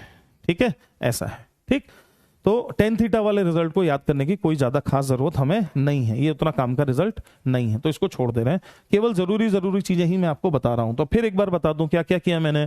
तो मैंने ये किया कि भैया साइन थीटा को मैंने लिखा 2 sine theta by 2 cos theta by 2। याद रख लेना है। साइन थीटा को लिखा 2 sin theta by 2 cos theta by 2। कैसे बनाया? डबल एंगल से हाफ एंगल बना लिया। और ऐसे ही cos थीटा को लिखा 2 cos स्क्वायर थीटा बाई 2 -1, और उसी चीज को ऐसा लिख लिया 1 minus of 2 sine square theta by 2, है ना? सही है, ऐसा है। तो इस -1 को अगर इधर ले जाएं तो क्या cos थीटा बाई 2 को 1 प्लस cos थीटा बाय 2 का अंडर रूट भी लिखा जा सकता है। cos थीटा बाई 2 को 1 प्लस cos थीटा बाई 2 का अंडर रूट भी लिखा जा सकता है। और sin थीटा बाई 2 को ऐसे ही sin थीटा बाई 2 को अगर हम लिखें तो इसको उधर ले गए, उसको इधर ले गए, तो ये हो जाएगा 1 minus cos theta divided by 2 का अंडर रूट। तो ये दो रिजल्ट भी और आ जाते हैं। रिजल्ट रटने की जरूरत नहीं है, बस ऐसा है। ठीक, अच्छा जी, चलिए जी आगे और बढ़ जाते हैं। और क्या कहानी है हमारी? तो ये हमारी ट्रिग्नोमेट्री की सारी कहानी यहां तक खत्म हो जाती है। ठीक है जी, ट्रिग्नोमेट्री की सारी स्टोरी खत्म हो जाती है। अब ट्रिग्नोमेट्री खत्म हो जाने के बाद अब मेन जो कहानी है मैं उस पर आ जाता हूं कि फिजिक्स जो है, अब मैं शुरू करूंगा फिजिक्स को भाई। तो फिजिक्स जो है, फिजिक्स की कहानी है क्या, फिजिक्स चीज क्या है, अगर हम इसको समझने की कोशिश करें तो फिजिक्स ऑब्वियसली ऑब्जर्वेशन है, नेचर की स्टडी है, यहां क्या हो रहा है वहां क्या हो रहा है, इन सब चीजों की स्टडी है, यही फिजिक्स है। अच्छा जी, जब हम स्टडी करेंगे है ना, तो हम केवल उन चीजों की स्टडी करेंगे जिनको मेजर किया जा सकता है। किन की स्टडी करेंगे? जिनको मेजर किया जा सकता है ना, जिनका नाम क्या है? फिजिकल क्वांटिटीज, जिनको बोलते हैं फिजिकल क्वांटिटीज। तो फिजिकल क्वांटिटीज क्या होती हैं? जो मेजर की जा सकती हैं। मेजरेबल जो क्वांटिटीज हैं उनको फिजिकल क्वांटिटीज कहते हैं। मेजरेबल, जिनको नापा जा सकता है। ठीक है जी, ऐसा है। अब अगर मैं किसी चीज को मेजर कर रहा हूं तो वो चीज या तो कांस्टेंट हो सकती है या वेरिएबल हो सकती है। जैसे फॉर एग्जांपल मैंने करंट मेजर किया एमीटर की मदद से, ठीक है, तो वोल्टेज वेरी करूंगा तो करंट वेरी कर जाएगा, है ना। और मैंने रेजिस्टेंस कैलकुलेट किया, तो अगर टेम्परेचर कांस्टेंट है तो रेजिस्टेंस एक तरह का कांस्टेंट हो सकता है और करंट वेरिएबल हो सकता है। अरे 6 घंटे की नहीं है क्लास यार, 2 घंटे की है, आपस में बात कर रहे हो 3 घंटे 4 घंटे, 2 घंटे की क्लास है, 15 मिनट 10-15 मिनट बचे हैं मुश्किल से, है ना। 2 ही घंटे की क्लास है दादा, 2 घंटे की रोज क्लास है, ठीक है, ऐसा है। अब मुझे फिजिक्स पर तो आ जाने दो, ठीक है जी, है ना, घबराने की कोई बात नहीं है। ये रिकॉर्डेड वीडियो बिल्कुल मिलेगा आपको क्लास के बाद मिलेगा। फिजिक्स मस्त पढ़ा रहे हो सर, विपुल पांडे कह रहा है, थैंक यू वेरी मच। पर मैं ये बात तब मानूंगा जब आपसे वो रिफ्लेक्शन मुझे मिलेगा, है ना। और आपसे रिफ्लेक्शन मिलने का मतलब है सवाल बनना। सर मेरा डाउट तो लो, क्या डाउट है बेटा तेरा? नेक्स्ट क्लास कब चलेगी? नेक्स्ट क्लास 11:15 से चलेगी, 11 से 11:15 आपका ब्रेक रहेगा। आप उस ब्रेक में कुछ खाएं पिएं, फ्रेश हो जाएं और वापस 11:15 बजे शिद्दत के साथ बैठे। हर क्लास ऑफलाइन क्लास जैसी है, तो जैसे ऑफलाइन क्लास में बच्चा बैठा रहता है, सुसु आ रही है तो उठ के नहीं जाता है, क्लास खत्म होने का इंतजार करता है, ऐसे आप भी बैठेंगे और पूरी क्लास को शिद्दत से करेंगे, ठीक है, ऐसा है। समझ रहे हो कि नहीं? समझ रहे हो? We can say physics is study of physical quantities. Yes, physics is study of physical quantities. और जब हम फिजिकल क्वांटिटीज या मेजरेबल क्वांटिटीज की बात करते हैं तो वो या तो कांस्टेंट हो सकती हैं या वेरिएबल्स हो सकती हैं, है ना। तो मेजरेबल क्वांटिटीज या तो कांस्टेंट हो सकती हैं या वेरिएबल हो सकती हैं। कांस्टेंट हो सकती हैं, कांस्टेंट या वेरिएबल हो सकती हैं। यहां तक समझ में आती है बात, ठीक है जी। कांस्टेंट हो गई तो कोई खास बात नहीं है, पर अगर वेरिएबल हुई तो वेरिएबल क्वांटिटीज आपस में कैसे कनेक्टेड हैं, वेरिएबल क्वांटिटीज आपस में कैसे जुड़ी हुई हैं, उसको कहते हैं फंक्शन। जिसको गणित में पढ़ा जाता है मैथमेटिकल फंक्शन, उसको क्या कहते हैं? उसको कहते हैं फंक्शन। वेरिएबल क्वांटिटीज आपस में कैसे जुड़ी हुई हैं उनको फंक्शन कहते हैं। बोलो, समझ में आती है मेरी बात? वेरिएबल क्वांटिटीज आपस में कैसे कनेक्टेड है उसको क्या कहते हैं? फंक्शन कहते हैं। जैसे फॉर एग्जाम्पल अगर y एक वेरिएबल है और x एक वेरिएबल है तो y और x के बीच में जो मैथमेटिकल रिलेशनशिप है उसको कहेंगे फंक्शन। y और x के बीच जो मैथमेटिकल रिलेशनशिप है उसको कहेंगे फंक्शन। तो फिजिक्स में चूंकि हम फिजिकल क्वांटिटीज की बात कर रहे हैं और उन फिजिकल क्वांटिटीज जो कि मेजरेबल क्वांटिटीज हैं उनमें अगर वेरिएबल क्वांटिटीज हैं तो उनके बीच में एक संबंध होगा, वो फंक्शन कहलाएगा। जैसे फॉर एग्जाम्पल v = u + 80।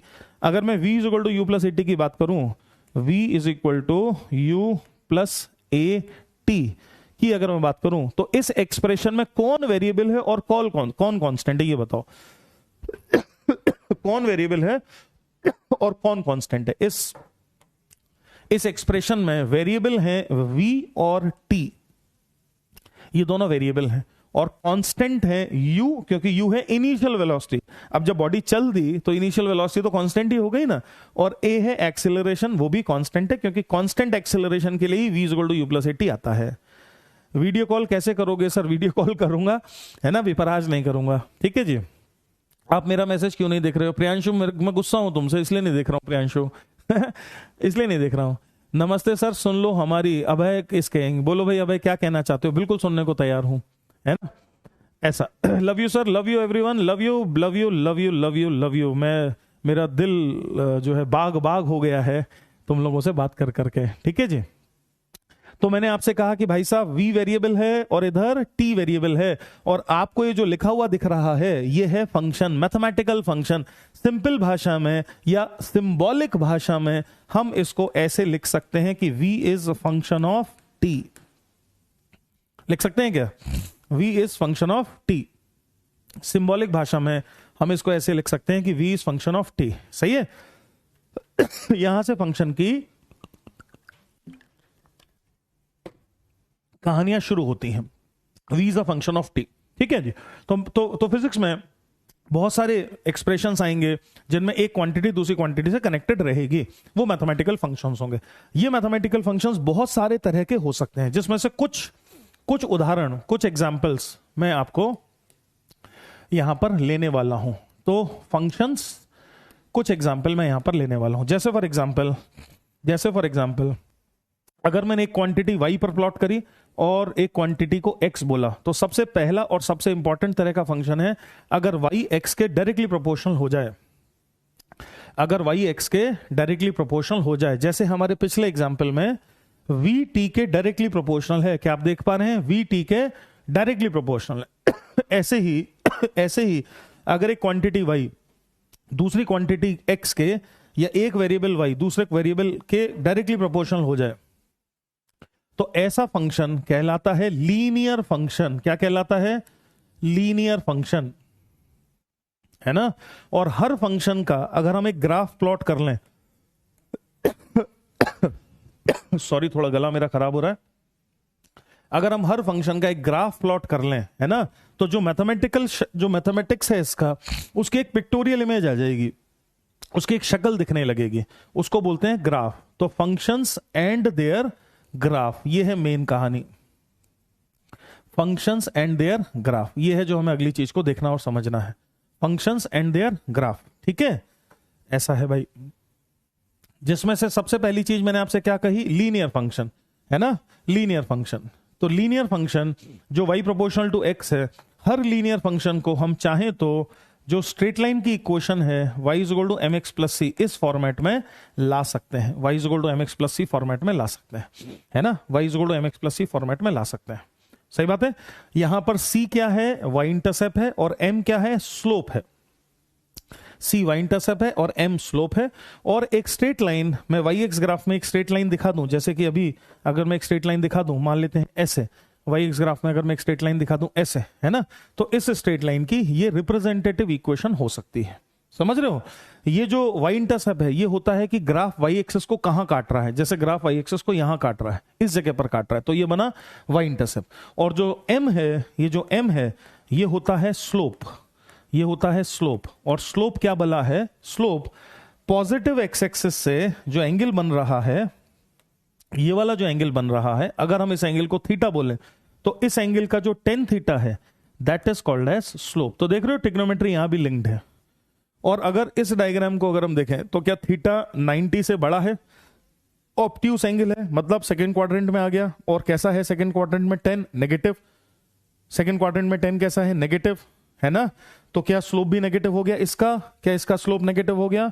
इसका स्लोप नेगेटिव हो गया। क्यों नेगेटिव हो गया? क्यों नेगेटिव हो गया? क्योंकि थीटा ऑब्ट्यूस एंगल है, थीटा ऑब्ट्यूस एंगल है ना। तो स्लोप इस ग्राफ का जो स्लोप है वो स्लोप नेगेटिव है, और इस ग्राफ का जो y इंटरसेप्ट c है वो पॉजिटिव है, सी पॉजिटिव है, तब शक्ल ग्राफ की ऐसे आई है। समझ गए?